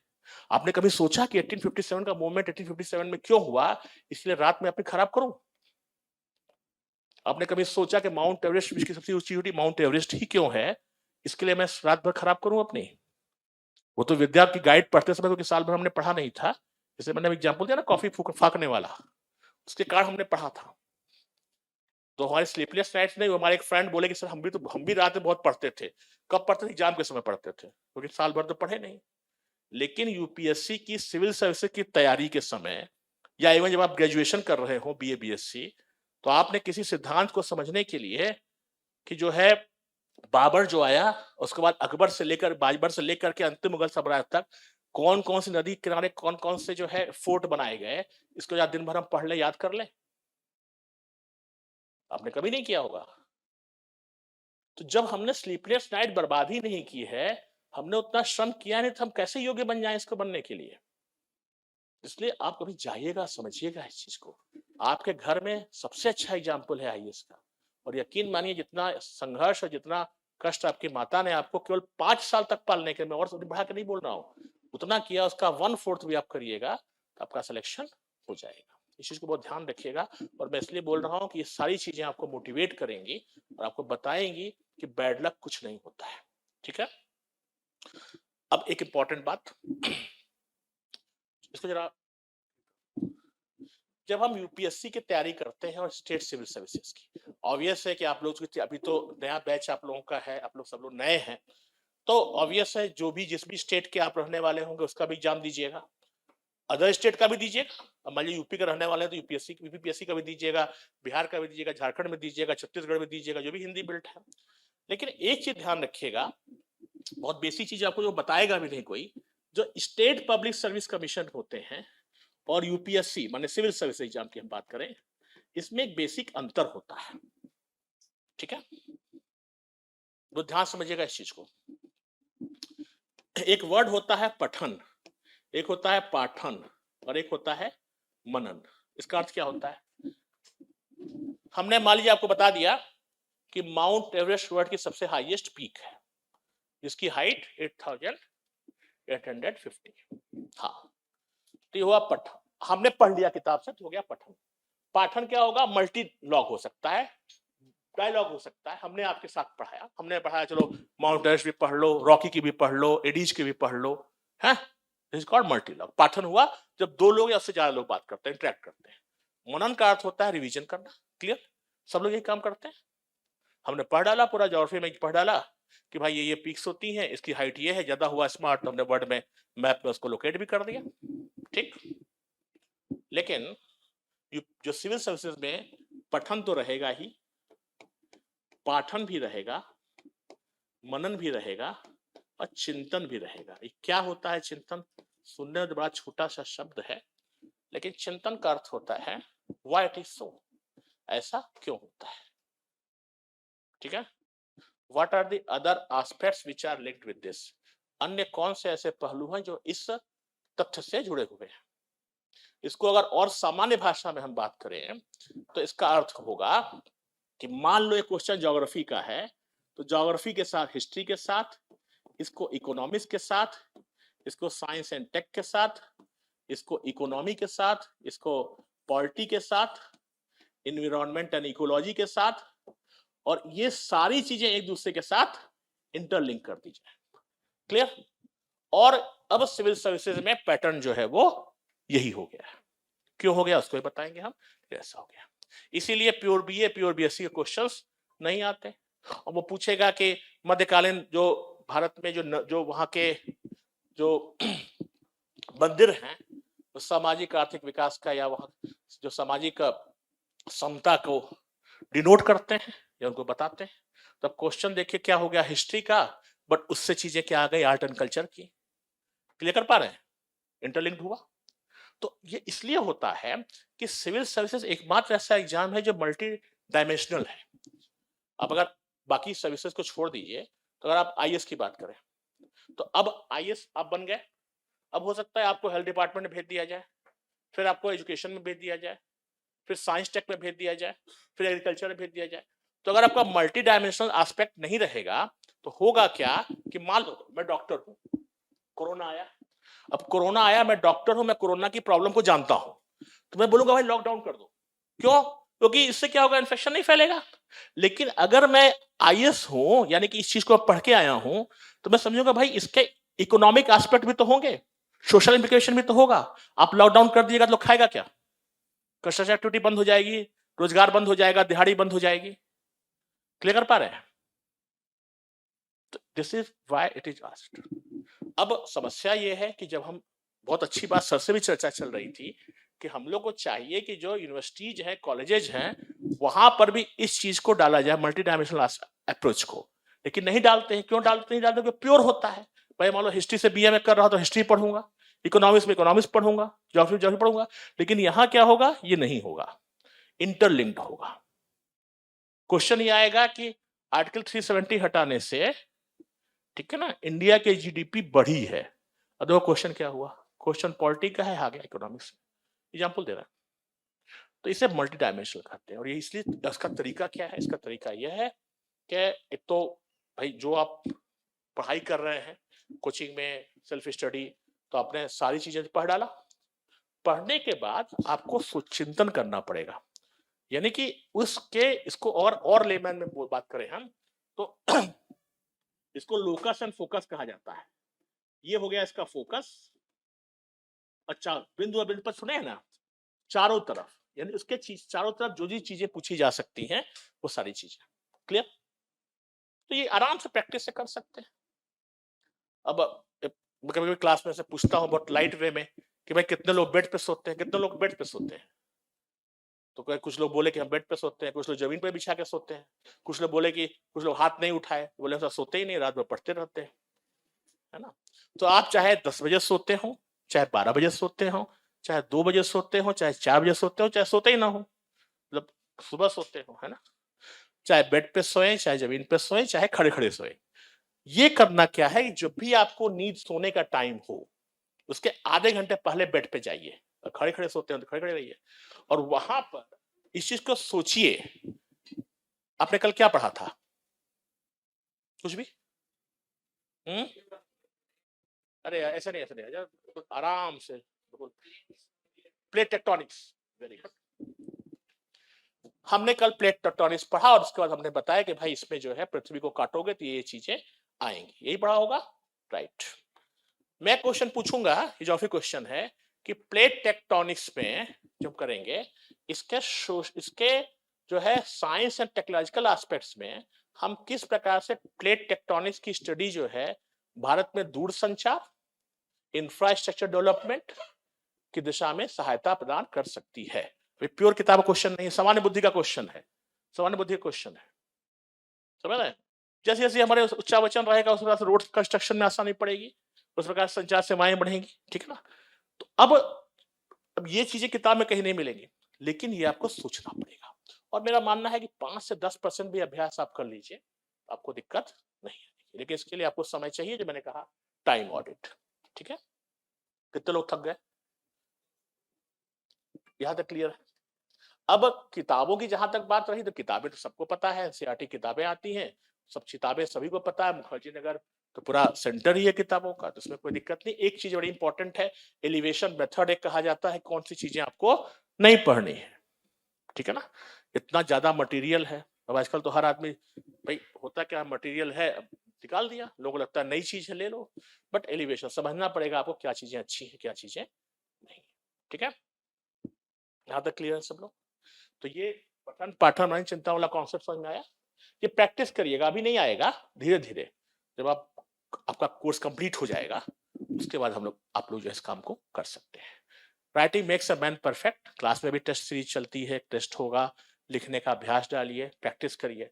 अब हमारे कई सारे फ्रेंड थे, तो वो हुआ क्या कि बीए तो पास कर लिए, एमए भी कर लिए, उसके 3 साल बाद उनको बड़ा मुश्किल से मौका मिला मेंस देने का, तो कैसा अब हाथ ही अकड़ गया हमारा, लिख ही नहीं पा रहे, 3 साल तक कुछ लिखा ही नहीं थे। कहते थे पहले पीटी निकल जाए तब ना मेंस की तैयारी करेंगे, तो वो काम आप मत करिए, तैयारी जो है वो एक साथ होनी चाहिए, ठीक है। क्योंकि अब पीटी मेंस जो भी चीजें हैं, मतलब ऐसा नहीं बोले पीटी का कोर्स कंप्लीट करेंगे फिर मेंस करेंगे, लेकिन सारी तैयारी एक साथ होनी चाहिए, ठीक है ना। तो जो हाथ में यहाँ जो लिखते हैं तो यहाँ पर थोड़ा कड़ा हो जाता है, अपना हाथ देख लीजिए, जिसका मुलायम है इसका तो प्रैक्टिस नहीं करता, समझ रहे हैं, तो प्रैक्टिस नहीं करता, तो जिसका जितना कड़ा है इसका मतलब प्रैक्टिस करता है। तो इसलिए इस चीज को ध्यान रखिए, सप्ताह में कम से कम एक बार लिखने का अभ्यास करिए, कुछ न मिले ऐसे ही लिखिए, ऐसे का बड़ा महत्व है, आप भी जानते हैं, तो इसको करना पड़ेगा आपको। और हमेशा इस चीज को ध्यान रखिए, जो मैं यहाँ पर आया हूँ और सर ने जो बुलाया वो इसीलिए कि आप सब लोग नए हैं, तैयारी कर रहे हैं, जो गलतियां आपके पूर्वजों ने की थी वो गलतियां आप लोग ना करें, ठीक है ना। कभी भी इस चीज को मत सोचिएगा कंपटीशन टफ है, मैंने इसलिए बताया, मन में कभी भी हीन भावना नहीं होनी चाहिए, हमेशा मोटिवेटेड, हमेशा विवेकानंद कहते भी थे कि नो योर वैल्यू, और विश्वास करो कि दुनिया का सबसे महत्वपूर्ण व्यक्ति हो, तो ये घमंड नहीं है, ये गर्व है, खुशी है, ठीक है। और माता पिता ने आपको आशीर्वाद के साथ आपको भेजा है, निश्चित रूप से आप लोग सेलेक्ट होंगे। और मेरा मानना है कि दिल्ली आ गए, आधी तैयारी तो वैसे ही हो गई, इतने कष्ट के बाद आप लोग क्रीम है यहाँ तक आए। आपके बहुत सारे साथी हैं जिनको संसाधनों का अभाव के कारण वो अपने राज्य के ही कैपिटल में नहीं आ पाते हैं, ये तो देश की कैपिटल है। तो आप जब दिल्ली आए हैं तो सेंटेंस को हमेशा याद रखिएगा कि जो हैप्पी हैप्पी लौटना है, तो इसलिए बहुत जरूरी इस चीज को है। 1-2 साल का समय है, ईश्वर करे बहुत जल्दी आप लोग सेलेक्ट होइए। और मैंने बार बार कहा कि कुछ भी ऐसा नहीं है जो आपको समझाया ना जा सके या आपको सिखाया ना जा सके, बट उत्साह के साथ और मोटिवेशन हमेशा हाई रखिए। और मोटिवेशन मैंने जो आपको बताया अभी, डिसिप्लिन तो भी बहुत जरूरी है, मोटिवेशन तो आज रहेगा कल चला जाएगा, लेकिन डिसिप्लिन नहीं जाएगा, ठीक है। ये सब चीजें मुझे बतानी थी। और अगर कोई आपको कोई चीज पूछना हो किसी की तैयारी के संदर्भ में तो आप पूछ सकते हैं। नहीं पूछना है, अच्छा। देखो एक चीज बड़ा इंपॉर्टेंट है कि कोई भी चीज हो, एक मिनट, कोई भी चीज हो, हम स्टडी, देखो एक चीज समझ लीजिएगा, आज का समय सिर्फ पढ़ने का है। आप किसी भी चीज को अगर आप पढ़ाई करते हैं तो आपकी मनस्थिति अपने आप में विकसित होगी। कोई ऑफिसर लाइक क्वालिटी आर्मी में आपको नहीं जाना है। एक चीज बहुत महत्वपूर्ण है कि जो क्वेश्चंस, जैसे इन्होंने जो बड़ा इंपॉर्टेंट बात पूछा कि मेंस में तो मान लीजिए ठीक है हो गया, हमारा ऑप्शनल भी पढ़ लिया ये, अब इंटरव्यू में मान लो क्वेश्चन पूछा गया, जो पूछना चाह रहे थे कि मान लो कि पूछा जाए कि whether land should be sold or not, जमीन को बेचा जाना चाहिए कि नहीं, अब इसका उत्तर क्या दीजिएगा, आप उत्तर दीजिएगा, और जब दीजिएगा तो क्रॉस होगा। अगर मान लो मैं कहूं कि नहीं जमीन को बेच सकते हैं, मान लो गांव की जमीन है, कृषि की जमीन है, तो कहेगा जमीन तो मां होती है, how can you sell your land, mother होती भी है भारतीय समाज में। और कहेगा नहीं साहब जमीन को बिल्कुल नहीं बेचना चाहिए, कहेगा इंडियन स्टाम्प्स एक्ट में मैक्सिमम तो रेवेन्यू आता है जमीन के बेचने से, दोनों जगह फंसिएगा। तो जो पूछ रहे हैं वो यही चीज पूछना चाह रहे हैं कि इसका उत्तर कैसे दें। और एक क्रूशियल सवाल जो हम लोग के टाइम में पूछा गया था, इन्हीं के केस में लेते हैं, उनका मान लीजिए आपकी मैरिज हो गई हो और आप एक धार्मिक यात्रा में अपने ब्रदर और अपने ब्रदर इन लॉ के साथ, साले और ब्रदर के साथ जा रहे हैं, दोनों की एज एक ही जैसी है। अनफॉर्चुनेटली गाड़ी जो है, बस जो है गड्ढे में गिर जाती है, आपके ब्रदर और आपके जो साले हैं दोनों बेहोश हो जाते हैं, आप तो ठीक रहते हैं, आप बीच में हैं। तो उधर से एक एम्बुलेंस आती है जिसमें कि छोटी वाली एम्बुलेंस है, और ऑब्वियस है कि जब आप हेडक्वार्टर अस्पताल जाइएगा तो आपको 3-4 घंटे लगेगा, मगर जिसको ले जाना होगा उसके बचने की संभावना ज्यादा होगी। आप किसे बचाइएगा? मतलब पहले किसे बोलेगा ले जाने को, ब्रदर को कि साले को? अब बताओ भाई, इसका उत्तर कौन बताएगा? बोलेगा साहब ब्रदर को, 30 साल तक मेरे साथ रहा, शादी तो मेरी आज हुई है ना? कहेगा नहीं, ऐसी बात नहीं, मैं तो साले को बचाऊंगा भाई, वाइफ तो 7 जन्मों के साथ रहेगी, है ना? अब ये अब डॉक्टर नहीं ना है, अब डॉक्टर नहीं, हेड इंजरी है ना, तो इसका दोनों उत्तर गलत है, समझ रहे हैं? तो जब तुम कहोगे साहब ये क्वेश्चन में तो इतना बड़ा ज्ञान प्राप्त करने की आवश्यकता है, लेकिन जो बोल रहे हैं वो इसीलिए मैं कहता हूं कि ये जो पूरा एग्जाम होता है, इसलिए ये इंटरव्यू नहीं होता है, पर्सनालिटी टेस्ट होता है। और पर्सनालिटी टेस्ट का अर्थ यह है कि हमने अपने व्यक्तित्व में हम कितने ज्यादा हम्बल हैं। एक वर्ड होता है हम्बल, और वो हम्बल इसलिए कि हमारे अंदर लेट दी थॉट्स कम, है ना? हम कितना चीजों को ले पाते हैं, कितने हम जो चीजों में फ्लेक्सिबिलिटी हमारे अंदर है, कितना हम डाउन टू अर्थ हैं। तो इसलिए सबसे क्वेश्चन पूछे जाते हैं। और मेरा मानना है कि जब आप पढ़ाई करते हैं, अपने साथ अच्छा व्यवहार लोगों के साथ करते हैं, तो अपने आप वो चीजें आपके अंदर आ जाएंगी। ठीक है, और कोई क्वेश्चन? Yes sir. हाँ, good afternoon sir. Good afternoon. Sir आपने बताया जो कुछ बदलाव होने वाला है, क्या बदलाव होने वाला है? बढ़िए, देखिए ऐसा है कि जो सिविल सर्विस की तैयारी होती है वो डायनेमिक होती है, ठीक है? और यू कैन नॉट assume और यू कैन नॉट जज the pattern of the question paper, ठीक है? तो आने वाले समय में इन्वायरमेंट पर, इकोलॉजी पर, साइंस एंड टेक पर, क्लाइमेट चेंज पर अधिक ध्यान दिया जाएगा, ठीक है? ये शायद ये हमसे कहलवाना चाह रहे थे कि ऑप्शनल खत्म हो जाएगा, ऐसा कुछ नहीं होने जा रहा है, ठीक है? ऐसा कुछ नहीं होने जा रहा है।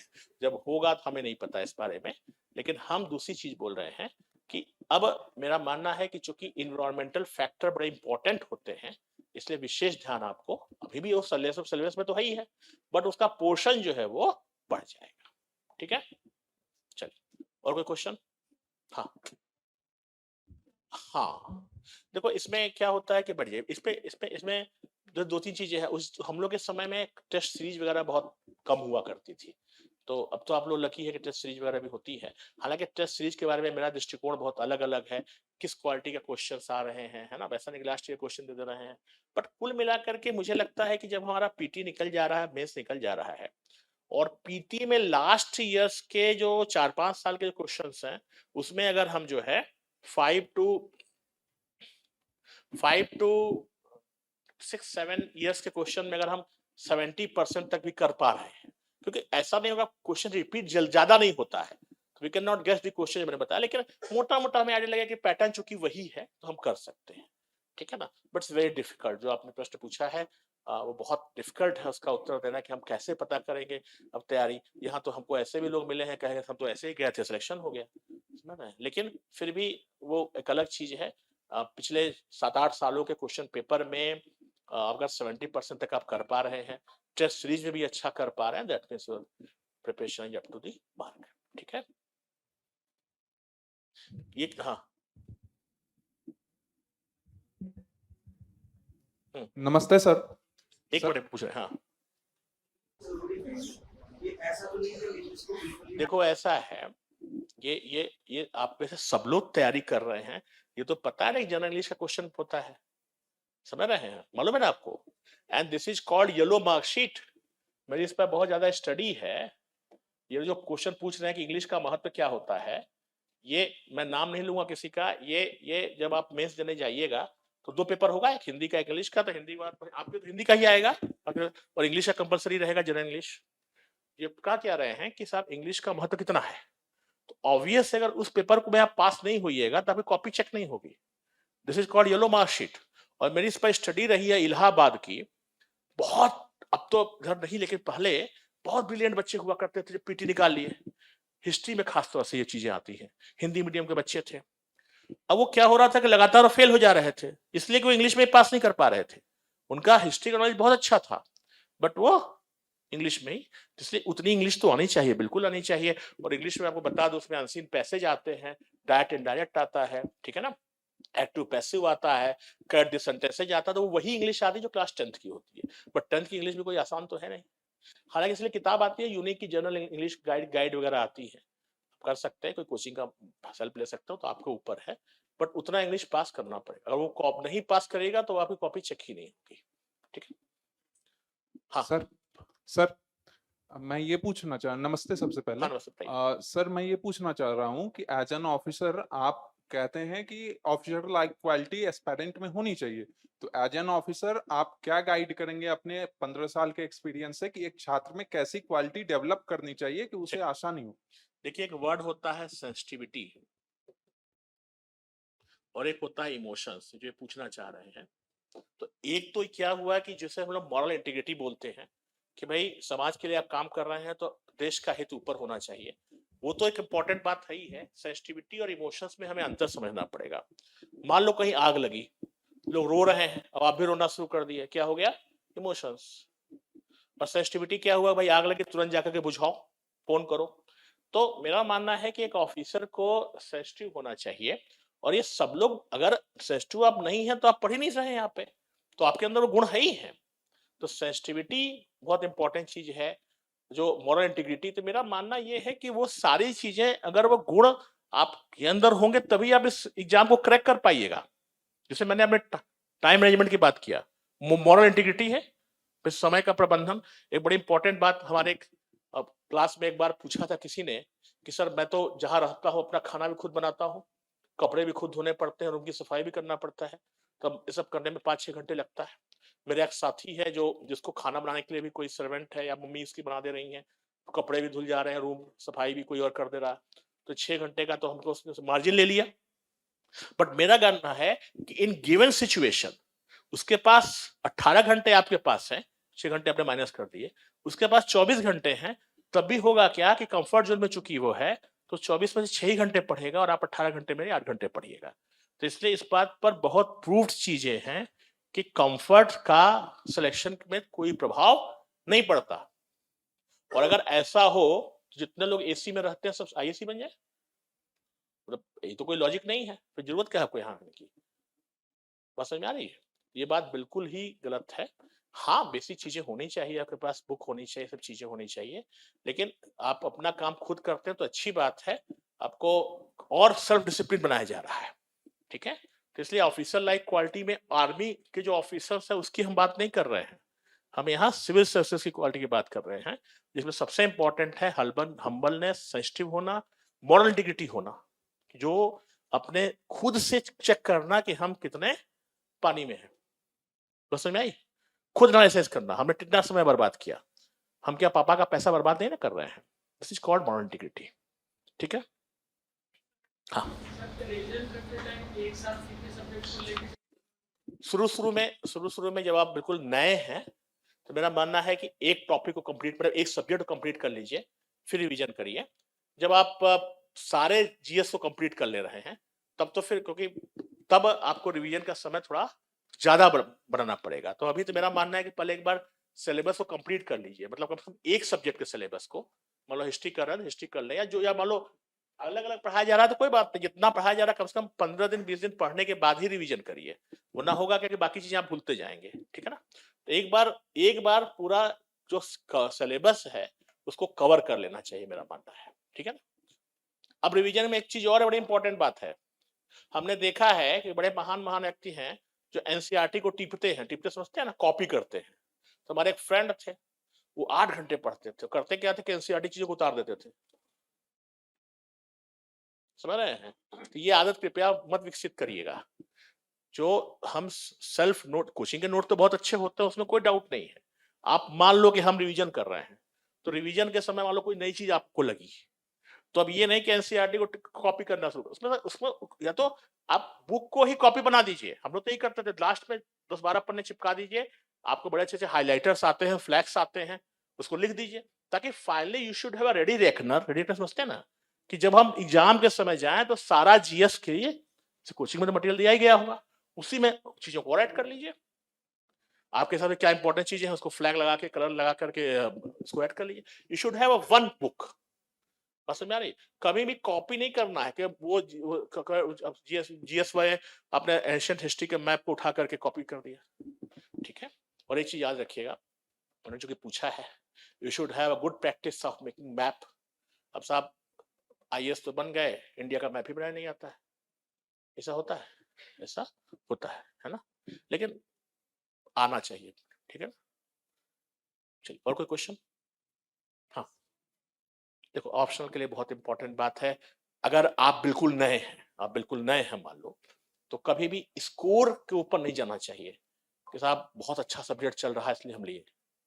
हमारा मानना है कि इसमें थोड़ा पैसा खर्च करना चाहिए। 4-5 सब्जेक्ट के पिछले वर्षों के सॉल्ड यूपीएससी का, सिविल सर्विसेज के मिलते हैं यहाँ पे, अरिहंत का, विवास पनोरमा का, बहुत सारे पब्लिशर्स हैं। आप ले करके you should go through that, और आपको जो कंफर्टेबल लगे लीजिए, ठीक है ना? बहुत अच्छा सब्जेक्ट है, आप ले सकते हैं, बिल्कुल ले सकते हैं, ठीक है। सब्जेक्ट सब आपके ऊपर डिपेंड करता है। मैं इसका कोई कमेंट, सारे विषय बहुत अच्छे हैं, सारे विषय बहुत अच्छे हैं, ठीक है। और कोई डाउट? नहीं है? हेलो, हाँ, नमस्ते सर। नमस्ते।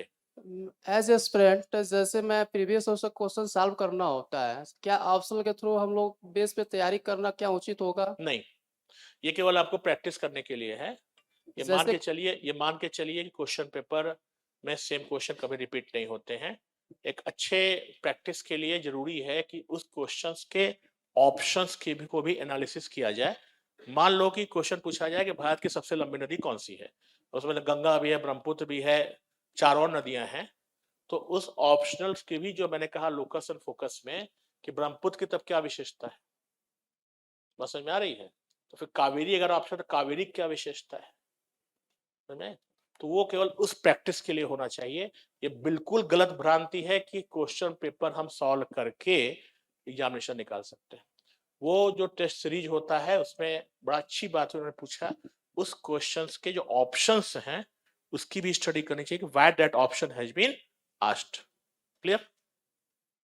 क्या ऑप्शन समय हम आवाज आपकी नहीं आ रही, तुम यहाँ आ जाओ, यहाँ आके बोलो, हम सुनाई नहीं पड़ा वहां से। हेलो, हाँ, ये कह रहा हूँ सर, जैसे ऑप्शन में सॉल्व करता हूँ तो कोई थ्योरी आ गई, क्या थ्योरी पे मैं आंसर राइटिंग उसमें कर सकता हूँ? कुछ थ्योरी बड़ा मैं एक चीज बताना भूल गया, क्योंकि समय बहुत लिमिटेड रहता है। ये बड़े सा बैकग्राउंड बता देते हैं, बड़ा अच्छा मैंने क्वेश्चन पूछा। ये जब आप पढ़ाई करते हैं तो रिवीजन जो आप करते हैं, चाहे वो रोज करें, चाहे मंथ में एक बार करें, चाहे सप्ताह में एक बार करें। इसकी एक कहानी सुना देता हूँ, उससे आपको याद आ जाएगा। हमारे एक फ्रेंड हुआ करते थे, यही मुखर्जी में रहते थे, हम लोग जब तैयारी करते तब की बात है। तो करते क्या थे, जब वो रात में जो भी दिन में उन्होंने पढ़ाई किया है या 4 दिन पहले जो पढ़ाई किया है, तो रात को सोते समय बेड पर उसको रिवाइज करते थे। मान लो उसने रिवाइज किया कि भाई अकबर ने कौन कौन से फोर्ट जीते, अब उसको याद आया कि 1 2 3 तो यार चौथा वाला नाम नहीं याद नहीं आ रहा है। तो करते क्या थे, बेड से तुरंत उठते थे और टेबल लैंप जलाते थे और उसको देख लेते थे, फिर सो जाते थे। 5 मिनट बाद फिर दोबारा जब रिवीजन चल रहा है, फिर कोई भूल गए फोर्ट, फिर उठते थे, फिर टेबल चेंज बढ़ाते थे। पर ध्यान सुनिएगा इस बात को। तो जो उनका रूममेट था वो समझे पागल हो गया है। हम लोग को बोला है पागल हो गया लगता है, ये तो यार बेड से उठता है तो रात को उठने की बीमारी है। लोगों ने कहा नहीं नहीं, बीमारी नहीं है, वो रिवाइज करता है। तो जब ये हुआ करीब 1 2 महीने बाद, तो उसने मुझे बड़ा अच्छा एक्सपीरियंस शेयर किया। कहा कि जानते हैं, जब ये मैं करता हूँ ना, तो जब मैं दिन में पढ़ाई करता हूँ तो मेरा माइंड बार बार बॉडी को बोलता है कि भैया ठीक से पढ़ लो, नहीं तो रात को फिर डिस्टर्ब करूंगा तुम्हें। बॉडी तो आराम तलब होती है ना, उठना नहीं चाहेगी। तो कहा कि 2 3 महीने बाद जब मैं पढ़ता था तो बार बार माइंड जो है हमें तरंगे भेजता था कि भैया, या बॉडी माइंड को भेजता था कि भैया उठेगा नहीं, रात को जितना हो भी पढ़ लो। तो जब रिवीजन करने लगा वो, तो उसको याददाश्त उसकी ज्यादा हो गई, मतलब रिवीजन ज्यादा होने लगा। तो जो कह रहे हैं उसमें सिंपल सी बात है कि रिवीजन जो करिए, चाहे सप्ताह में एक बार, चाहे आप मंथ में एक बार कर रहे हो, बट उसको टू दी पॉइंट होना चाहिए, और जब भूले तभी उसको याद कर लीजिए। मतलब आपके मन में आया कि यार अभी नहीं, अभी दिमाग से स्लिप कर गया मेरे, 15 दिन पहले जब मैंने पढ़ाई की थी, तब ये नहीं कि यार, आप जाके देख लीजिए। क्लियर कर पा रहे हैं इस चीज को? तो उससे जो है आपको काफी हेल्प मिलेगी। लेकिन फिर भी मैं चीज बोलूं कि कोई ना कोई पैमाना तो होना चाहिए। अब आप टेस्ट सीरीज कर रहे हैं, घर में अनसॉल्व सॉल्व कर रहे हैं, पिछले साल क्वेश्चन पेपर कर रहे हैं, वो केवल आपके मॉरल को बढ़ाता है। इस बात की बिल्कुल गारंटी नहीं है कि उसमें क्वेश्चंस आएंगे। और नॉर्मली सिविल सर्विसेज में यूपीएससी इसको अवॉइड भी करता है, नए क्वेश्चन पूछता है। वो नॉर्मली क्वेश्चंस 2 4 5 10 क्वेश्चन की बात अलग है, बट उससे मेरिट नहीं बन पाती, समझ रहे हैं। नॉर्मली जो सिविल सर्विस एग्जाम होता है, जो मेरा अनुभव है, ये मेरा अनुभव, प्योर मेरा अनुभव है, कि मान लो 100 क्वेश्चन आ रहे हैं, तो उसमें जो फॉर्मूला होता है वो 40-40-20 का होता है। 40 क्वेश्चन बहुत इजी आते हैं, जो एक सामान्य ग्रेजुएशन के विद्यार्थी से एक्सपेक्ट करते हैं। 40 क्वेश्चन मध्यम मार्क के आते हैं, जो मिडिल से होते हैं, और 20 क्वेश्चन में टफ होते हैं, जो कि मेरिट बनाता है। आपने कभी नहीं सुना होगा किसी को माइनस में मार्क्स आए, अपने आते हैं कुछ के आगे ऐसे नहीं आते हैं, बट नॉर्मली 30-40 क्वेश्चन लोग कर लेता है, 50-60 भी कर लेता है। तो लोग बोलता है कि साहब 1 नंबर से हमारा रह गया। वो 1 नंबर क्या है? वही है 20 क्वेश्चन। तो 1 नंबर नहीं है एक्चुअली, उसको वो 1 नंबर को लाने के लिए आपको बहुत लंबी छलांग लगानी पड़ेगी। बात समझ में आ रही है आपको? तो जो हो क्या रहा है, ये बहुत इसलिए बोल रहा हूँ कि जब हम सरसरी निगाह से, हमारे एक मित्र कहते थे कि अरे सब क्या है, ये सब पढ़ाता उड़ाता, देखिए पहले अटेम्प्ट में हम बन जाएंगे आईएएस। कैसे बन जाओगे? अरे मैं देखिए ना, अभी बिना पढ़े 40 तो कर पा रहा हूं मैं, समझ रहे हैं? तो 40 ही कर पाएंगे। ये बात समझ में आ रही है आपको? इसलिए मैंने आपसे कहा इस बात को, ये पैटर्न है। आप 40 भी कर लीजिएगा, आप सिविल सर्विस आप क्वेश्चन पेपर देखिएगा, बिना पढ़े 40 कर लीजिएगा। लेकिन एग्जांपल दे रहा हूँ, 40% बोल रहा हूँ, मतलब इररिस्पेक्टिव कि 120 क्वेश्चन है, 100 है कि 80 है, 40% क्वेश्चन, 40% की बात कर रहा हूँ। तो 40% क्वेश्चन आप कर लीजिएगा। अगले 40 करने के लिए, और उसके बाद जो 20 है, तो फिर तो महारथी बनिएगा, तो बहुत प्रॉब्लम आएगी, 80 में ही हो जाएगा काम। तो ये बात आपको समझना पड़ेगा इस चीज को, ठीक है ना? तो इसलिए आपको, लेकिन फिर भी बेस तो तैयार करना ही पड़ेगा, ठीक है? कुछ तो पढ़ना ही पड़ेगा, इसलिए उसको पढ़ना है, ठीक है? और कोई डाउट? सादर वंदनी चरण स्पर्श सर। चलिए तरीके और बताइए। हाँ सर मेरा प्रश्न ये है कि सर पढ़ाई में मन को एकाग्रचित कैसे करें सर? अच्छा, एक मिनट देखो, एक चीज जिन्होंने कहा सादर, जो भी बोले थे, मैं देखो ऐसा एक बात समझ लो, अच्छी बात है कि देखो मैं इसलिए पता नहीं आपसे मुझे मौका मिलेगा कि नहीं दोबारा इंटरेक्ट करने का। जब यूपीएससी के इंटरव्यू में जाइएगा, चाहे स्टेट सर्विसेज की यूपीएससी इंटरव्यू में, ये बिहार के होंगे या यूपी के होंगे, है ना? कहाँ घर है? एमपी के। एमपी से तो बहुत अच्छी बात है। एमपी तो अच्छा, एमपी में मेरा सिलेक्शन हुआ था, इसलिए एमपी से बड़ा हमारा स्नेह है। तो ये जो उन्होंने बोला, अभी क्या है, ट्रेंड नया आ रहा है कि कहते सर प्रणाम सर, है ना, चरण स्पर्श सर। देखिए जो एडमिनिस्ट्रेटिव लैंग्वेज होती है, इसमें good morning, good evening, good afternoon sir, या बहुत होगा तो नमस्कार सर, इसके बारे में भी हमारी बहुत लंबी स्टडी है, समझ रहे हैं? वो चरण वंदन, चरण स्पर्श और प्रणाम, समझ रहे हैं? ये इंटरव्यू बोर्ड में नहीं करना है, मतलब इसलिए मुझे याद आया कि ये बात मैं बता दूं आपको। तो बाकी ठीक है। बाकी उन्होंने कहा कि मन को एकाग्र कैसे रखें, क्या क्वेश्चन था?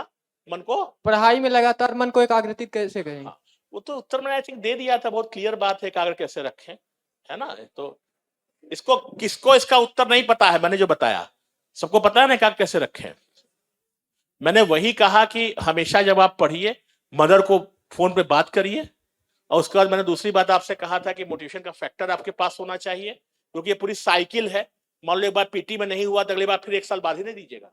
1 साल तक मन को एकाग्र रखने के लिए जरूर आपके पास कोई मोटिवेशन का फैक्टर होना चाहिए, ठीक है? चलो, और कोई?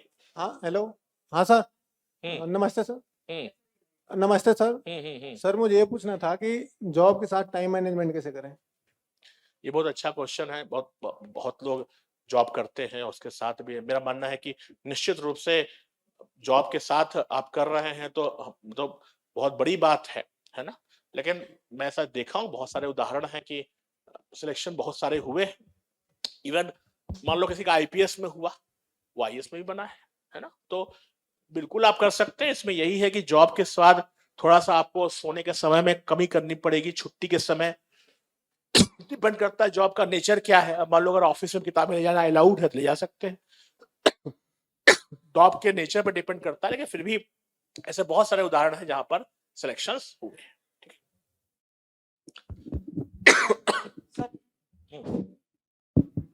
Good afternoon sir. सर मेरा नाम अमन है। क्वेश्चन हमारा ये है सर कि जो आज एजुकेशन सेक्टर है ग्रामीण क्षेत्रों में आप जहां वर्क कर रहे होंगे वहां पे क्या वहां पे समस्याएं आ रही हैं और उन समस्याओं के समाधान के लिए क्या कार्य किए जा रहे हैं? सर क्वेश्चन हमारा इसलिए हमने क्वेश्चन इसलिए पूछा ताकि हम समझ सके उस गांव वहां पे क्या चीजें हो रही हैं उसके अकॉर्डिंग हम अपनी प्रिपरेशन को कंटिन्यू कर सकें।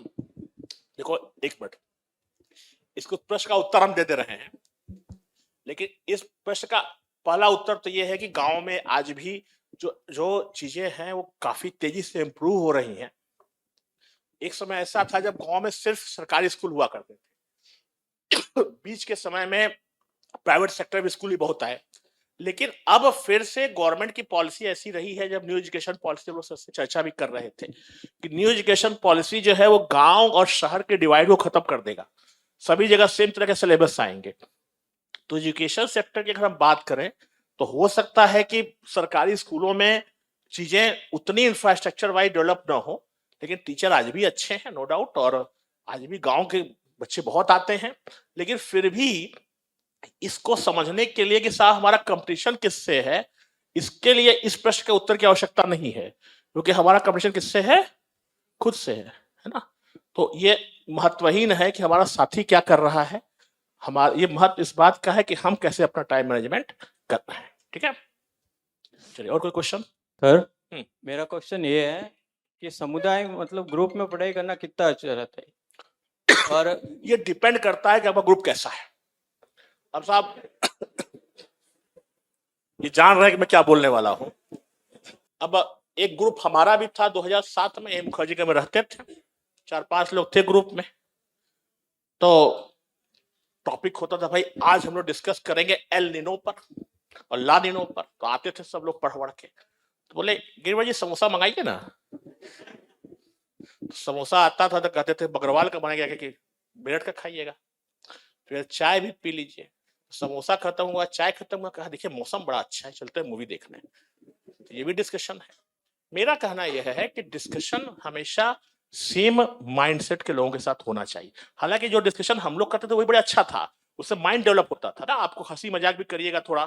तो मेरा मानना है कि डिस्कशन अच्छी चीज होगी, बट तब होगी जब सेम मेंटल लेवल के लोग रहें, और प्लस उसमें कोई सिखाने वाला भी रहे, वरना 4 लोग एक ही तरह की बात बोलेंगे और चारों ही अर्थहीन रहेगा, सिखाएगा कौन। बात समझा रहे, क्लियर कर पा रहे इस चीज को ना भाई, चारों मेरे साथी ही हैं तो चारों एक ही लेवल के होंगे, फायदा क्या डिस्कशन से। लेकिन फिर भी ऐसे में या कई चीजों में डिस्कशन करने से फायदा मिलता है, लेकिन मुझे लगता है कि उससे अच्छा ये है कि अपने मित्र को साथ में बुलाइए, 2 घंटे चाय नाश्ता करिए, फिर छोड़ दीजिए। उससे आपका जो आराम थोड़ा मिलेगा आपको, उससे आप 2-4 घंटा और अच्छा पढ़ पाएंगे, तो वो ज्यादा अच्छा रहेगा। ठीक है ना, तो फिर भी डिस्कशन का है, इससे के लिए इंपॉर्टेंट है, बट सेम मेंटलिटी के लोग, ठीक है ना, जो जाए वो दूसरे विषय पर चर्चा न करें। ठीक है, और कोई चीज। नमस्कार सर। हाँ सर जैसे आपने बताया कि पीटी में और मेंस पे ध्यान देना चाहिए, एक सर तीसरा फेज होता है वो पर्सनालिटी डेवलपमेंट का, इंटरव्यू का।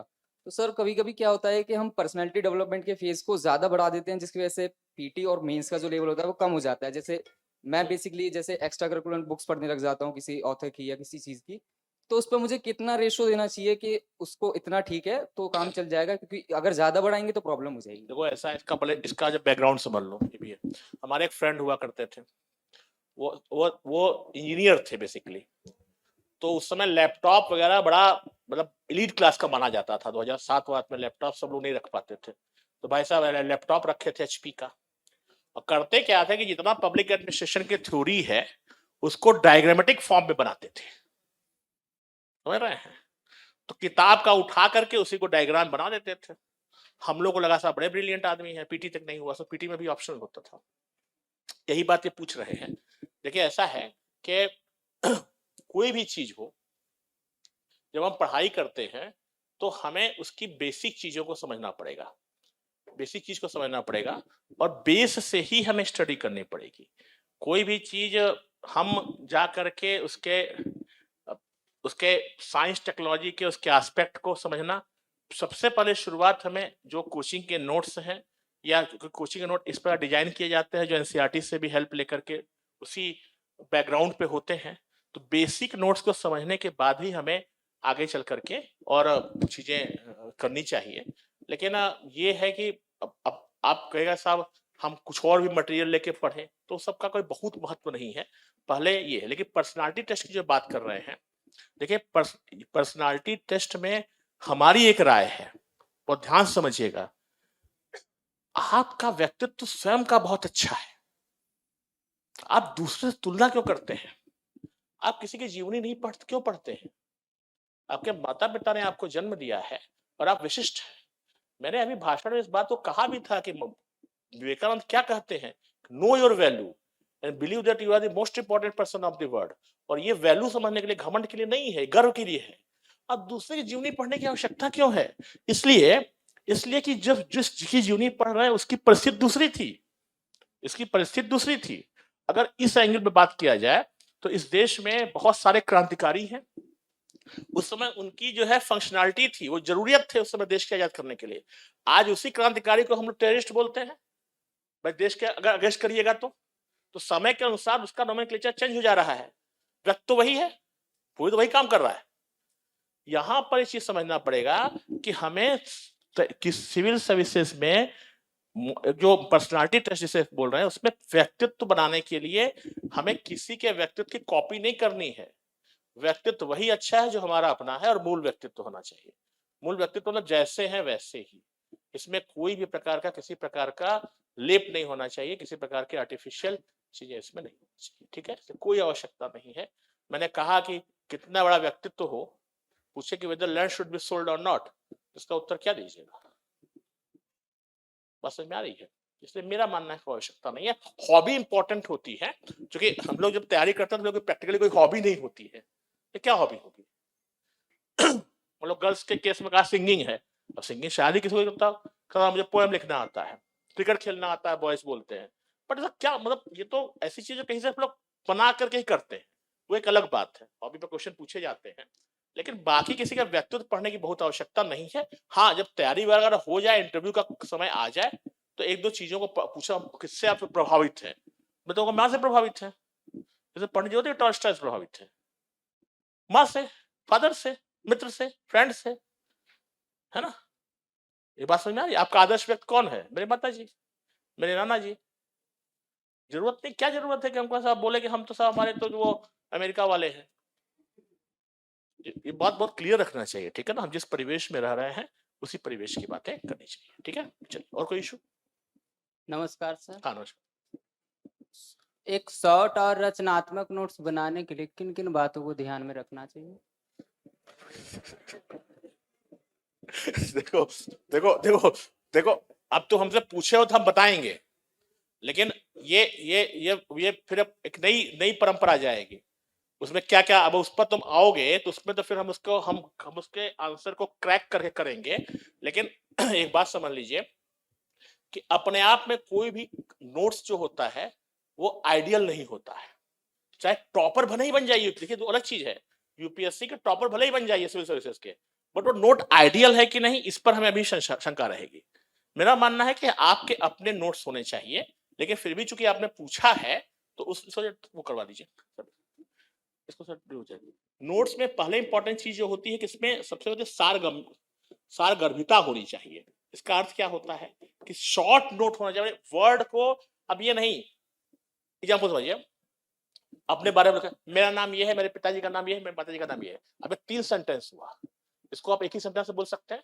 जो बोलना चाह रहे थे ये कि यानी कि शब्दों के कम शब्दों में अधिक चीजें बताने का प्रयास। दूसरा जो कहना चाह रहे थे, डायग्राम्स और फ्लो चार्ट्स, इसका महत्व होता है। मैं तो कहूंगा कि जो भी लॉन्ग आंसर आप लिखिए तो छोटे छोटे डायग्राम्स बना सकते हैं, फ्लो चार्ट बना सकते हैं, उससे आपका अच्छा आंसर होगा। और ग्रामेटिकल मिस्टेक्स बिल्कुल नहीं होनी चाहिए। अब हिंदी मीडियम के विद्यार्थी हैं और उज्जवल लिखना नहीं आ रहा है, आशीर्वाद लिखना नहीं आ रहा है। अब बहुत लोगों का आशीर्वाद नहीं आता होगा, हम जान रहे हैं, ठीक है ना? ये सब चीजें जो है, तो इन्होंने जो कहा कि सारवर्गित नोट के लिए शॉर्ट होना चाहिए। गागर में सागर भरने का अर्थ यही है कि सारी चीजें शॉर्ट में हो जाए, एक ही वाक्य में काफी चीजें, प्लस डायग्राम्स और उसका फ्लो चार्ट। निष्कर्ष हमेशा पॉजिटिव होना चाहिए, नेगेटिव नहीं होना चाहिए। अब एक चीज समझ लीजिए, मैं बस 5 मिनट और लूंगा, बड़ा इंपॉर्टेंट बात जो उन्होंने पूछा है इसलिए। एक मुखर्जी नगर में हम लोग जब पढ़ते थे तो ये बहुतायत पाए जाते थे, थोड़ा लाइट, ठीक है, लाइट वे में है, ऐसा कोई मतलब नहीं समझिएगा। तो हम भी पढ़ते थे यहाँ पे, तो आए हमारे मित्र लोग, तो एक सर थे, मतलब उस समय हम लोग से उम्र में उसमें 4-5 साल बड़े रहे होंगे, तो कहे प्रणाम करिए, प्रणाम किए, फिर चाय वाय पिया गया, फिर कहे कौन है, कहा भैया है, नाम नहीं बताएंगे, तो कहा भैया है, तो क्या उनके परिचय क्या था कि प्रीलिम्स जो है वो 14 बार दिए थे, मेन 16 बार और इंटरव्यू 18 बार। तो बोल तो दिया इन्होंने। तो जब घर आए तो हमने अपने फ्रेंड को, तुम यार इतना बढ़ा चढ़ा के बोलते हो, थोड़ा ठीक से बोलते, अरे ऐसे बोलते उल्टा बोल देते, 14, 16, 18 उल्टा बोल देते भाई, प्रीलिम्स का ज्यादा कैसे इंटरव्यू दीजिएगा। नहीं, हमने बिल्कुल सही बोला था। जब वो एग्जाम देने गए ना तो उनका कॉपी इतनी अच्छी थी, जो स्कैनर बोला कि अरे सर को तो अगली बार पीटी देना ही नहीं है, 100 आउट ऑफ 100। और जब मेंस की कॉपी में एग्जामिनर बोला कि साहब इतना अच्छा आंसर लिखे हैं कि अगली बार इंटरव्यू नहीं देना है, तो हो गया। लेकिन साहब इंटरव्यू क्रैक नहीं किए, तो उन्होंने मुझे ज्ञान दिया था। ज्ञान ये दिया था कि भाई ऐसा है कि आंसर जो लिखा करो वो पॉइंट में कभी मत लिखना।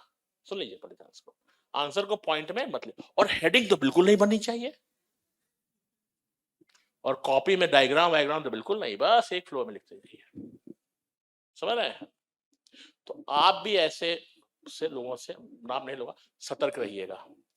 आपका आंसर अपना ओरिजिनल होना चाहिए, आपका मन हो आप हेडिंग में लिखिए, आपका मन हो पॉइंट वाइज लिखिए। अच्छा लॉजिक सुनिए क्या है, उन्होंने कहा साहब भारतीय संस्कृत की विशेषताएं आया, तो हमने साहब 1 2 3 4 इसलिए नहीं लिखा कि एग्जामिनर गिन लेगा 8 ही है, हो सकता 9 भी हो।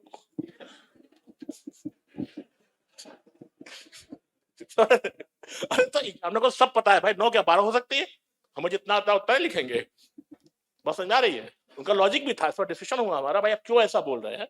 तो कहा हेडिंग में इसलिए नहीं लिखना चाहिए कि मान लो कोई क्वेश्चन आ तो 5 ही हेडिंग, 6 भी हेडिंग हो सकती है, 8 भी हो सकती है, ऐसे तो एग्जामिनर को तुम क्या बोलते उसको बरगला दोगे। बट यूपीएससी का एग्जामिनर बरगलाता नहीं है, वो सब जानता है, ठीक है, लेकिन जो प्रेजेंटेशन है वो इंपॉर्टेंट है, ठीक है। इसलिए जिस प्रश्न का उत्तर आप हेडिंग में लिख सकते हैं हेडिंग में लिखिए, पॉइंट वाइज लिख सकते हैं पॉइंट वाइज लिखिए, इट्स अप टू यू, ठीक है। तो इसलिए मैंने इंपॉर्टेंट बात इसलिए कहा था कि हमेशा अपने आप को दूसरे व्यक्तित्व मत ढालिएगा, आपका व्यक्तित्व बहुत अच्छा है, जो आप आंसर लिखेंगे that will be the best answer, ठीक है। और अंत में मैं इतना ही कहूंगा कि सर जो इनका आशीर्वाद से हम लोग यहाँ तक आए, और मैं तो बताऊं आपको कि मुझे तो केवल एक ही बार हम लोग क्लास ही किए थे, मतलब एक बैच का था, और जो हम लोगों ने सर से गाइडेंस लिया 2007 की बात है, वो सब चीजें आई, काम आई। आप लोग भी सर के सानिध्य में रहिए और क्वेश्चंस लिखिए, आंसर लिखिए, दिखाइए। यहाँ पे इतना बढ़िया मौका मिला है इंटरेक्ट करने का, आंसर लिखने का, और हमेशा ये चीज ध्यान रखिएगा कि समय बर्बाद नहीं करना है, और दुनिया में कुछ भी असंभव नहीं है। एक कहावत जो मैं हमेशा कहता हूं कि कौन कहता है कि समुद्र जो है कितना भी गहरा हो पैर जमाए रखना है, और तूफान कितना भी ज्यादा हो हाथ उठाए रखना है, और कौन कहता है कि छन्नी में बर्फ नहीं जमता है ना, बस ठंड आने तक, सर्दियां आने तक जो है हाथ उठाए रखना। हाँ, जब छन्नी होती है तो पानी डालिएगा तो वो तो निकल जाएगा, पर अगर हाथ लगाए रखिएगा और ठंड आ जाएगी तो भी जम जाएगा। तो बस यही आपकी तैयारी के लिए है, और आप सब लोग विशिष्ट हैं। चाहे मैं फिर से इसको कंक्लूड कर रहा हूं कि चाहे कहीं से भी आप आए हो, किसी भी बैकग्राउंड से आए हो, आपका बचपन, आपकी पढ़ाई कहीं से भी हुई हो, इसकी तैयारी पर कोई प्रभाव नहीं पड़ता है और न पड़ना चाहिए। आज से उत्साह के साथ रहिए, निश्चित रूप से सिलेक्शन होगा। जब आपका सिलेक्शन होगा तो हम लोग आएंगे आपको सम्मानित करने, ठीक है। और आप सभी लोगों को ऑल द बेस्ट, ठीक है। Thank you.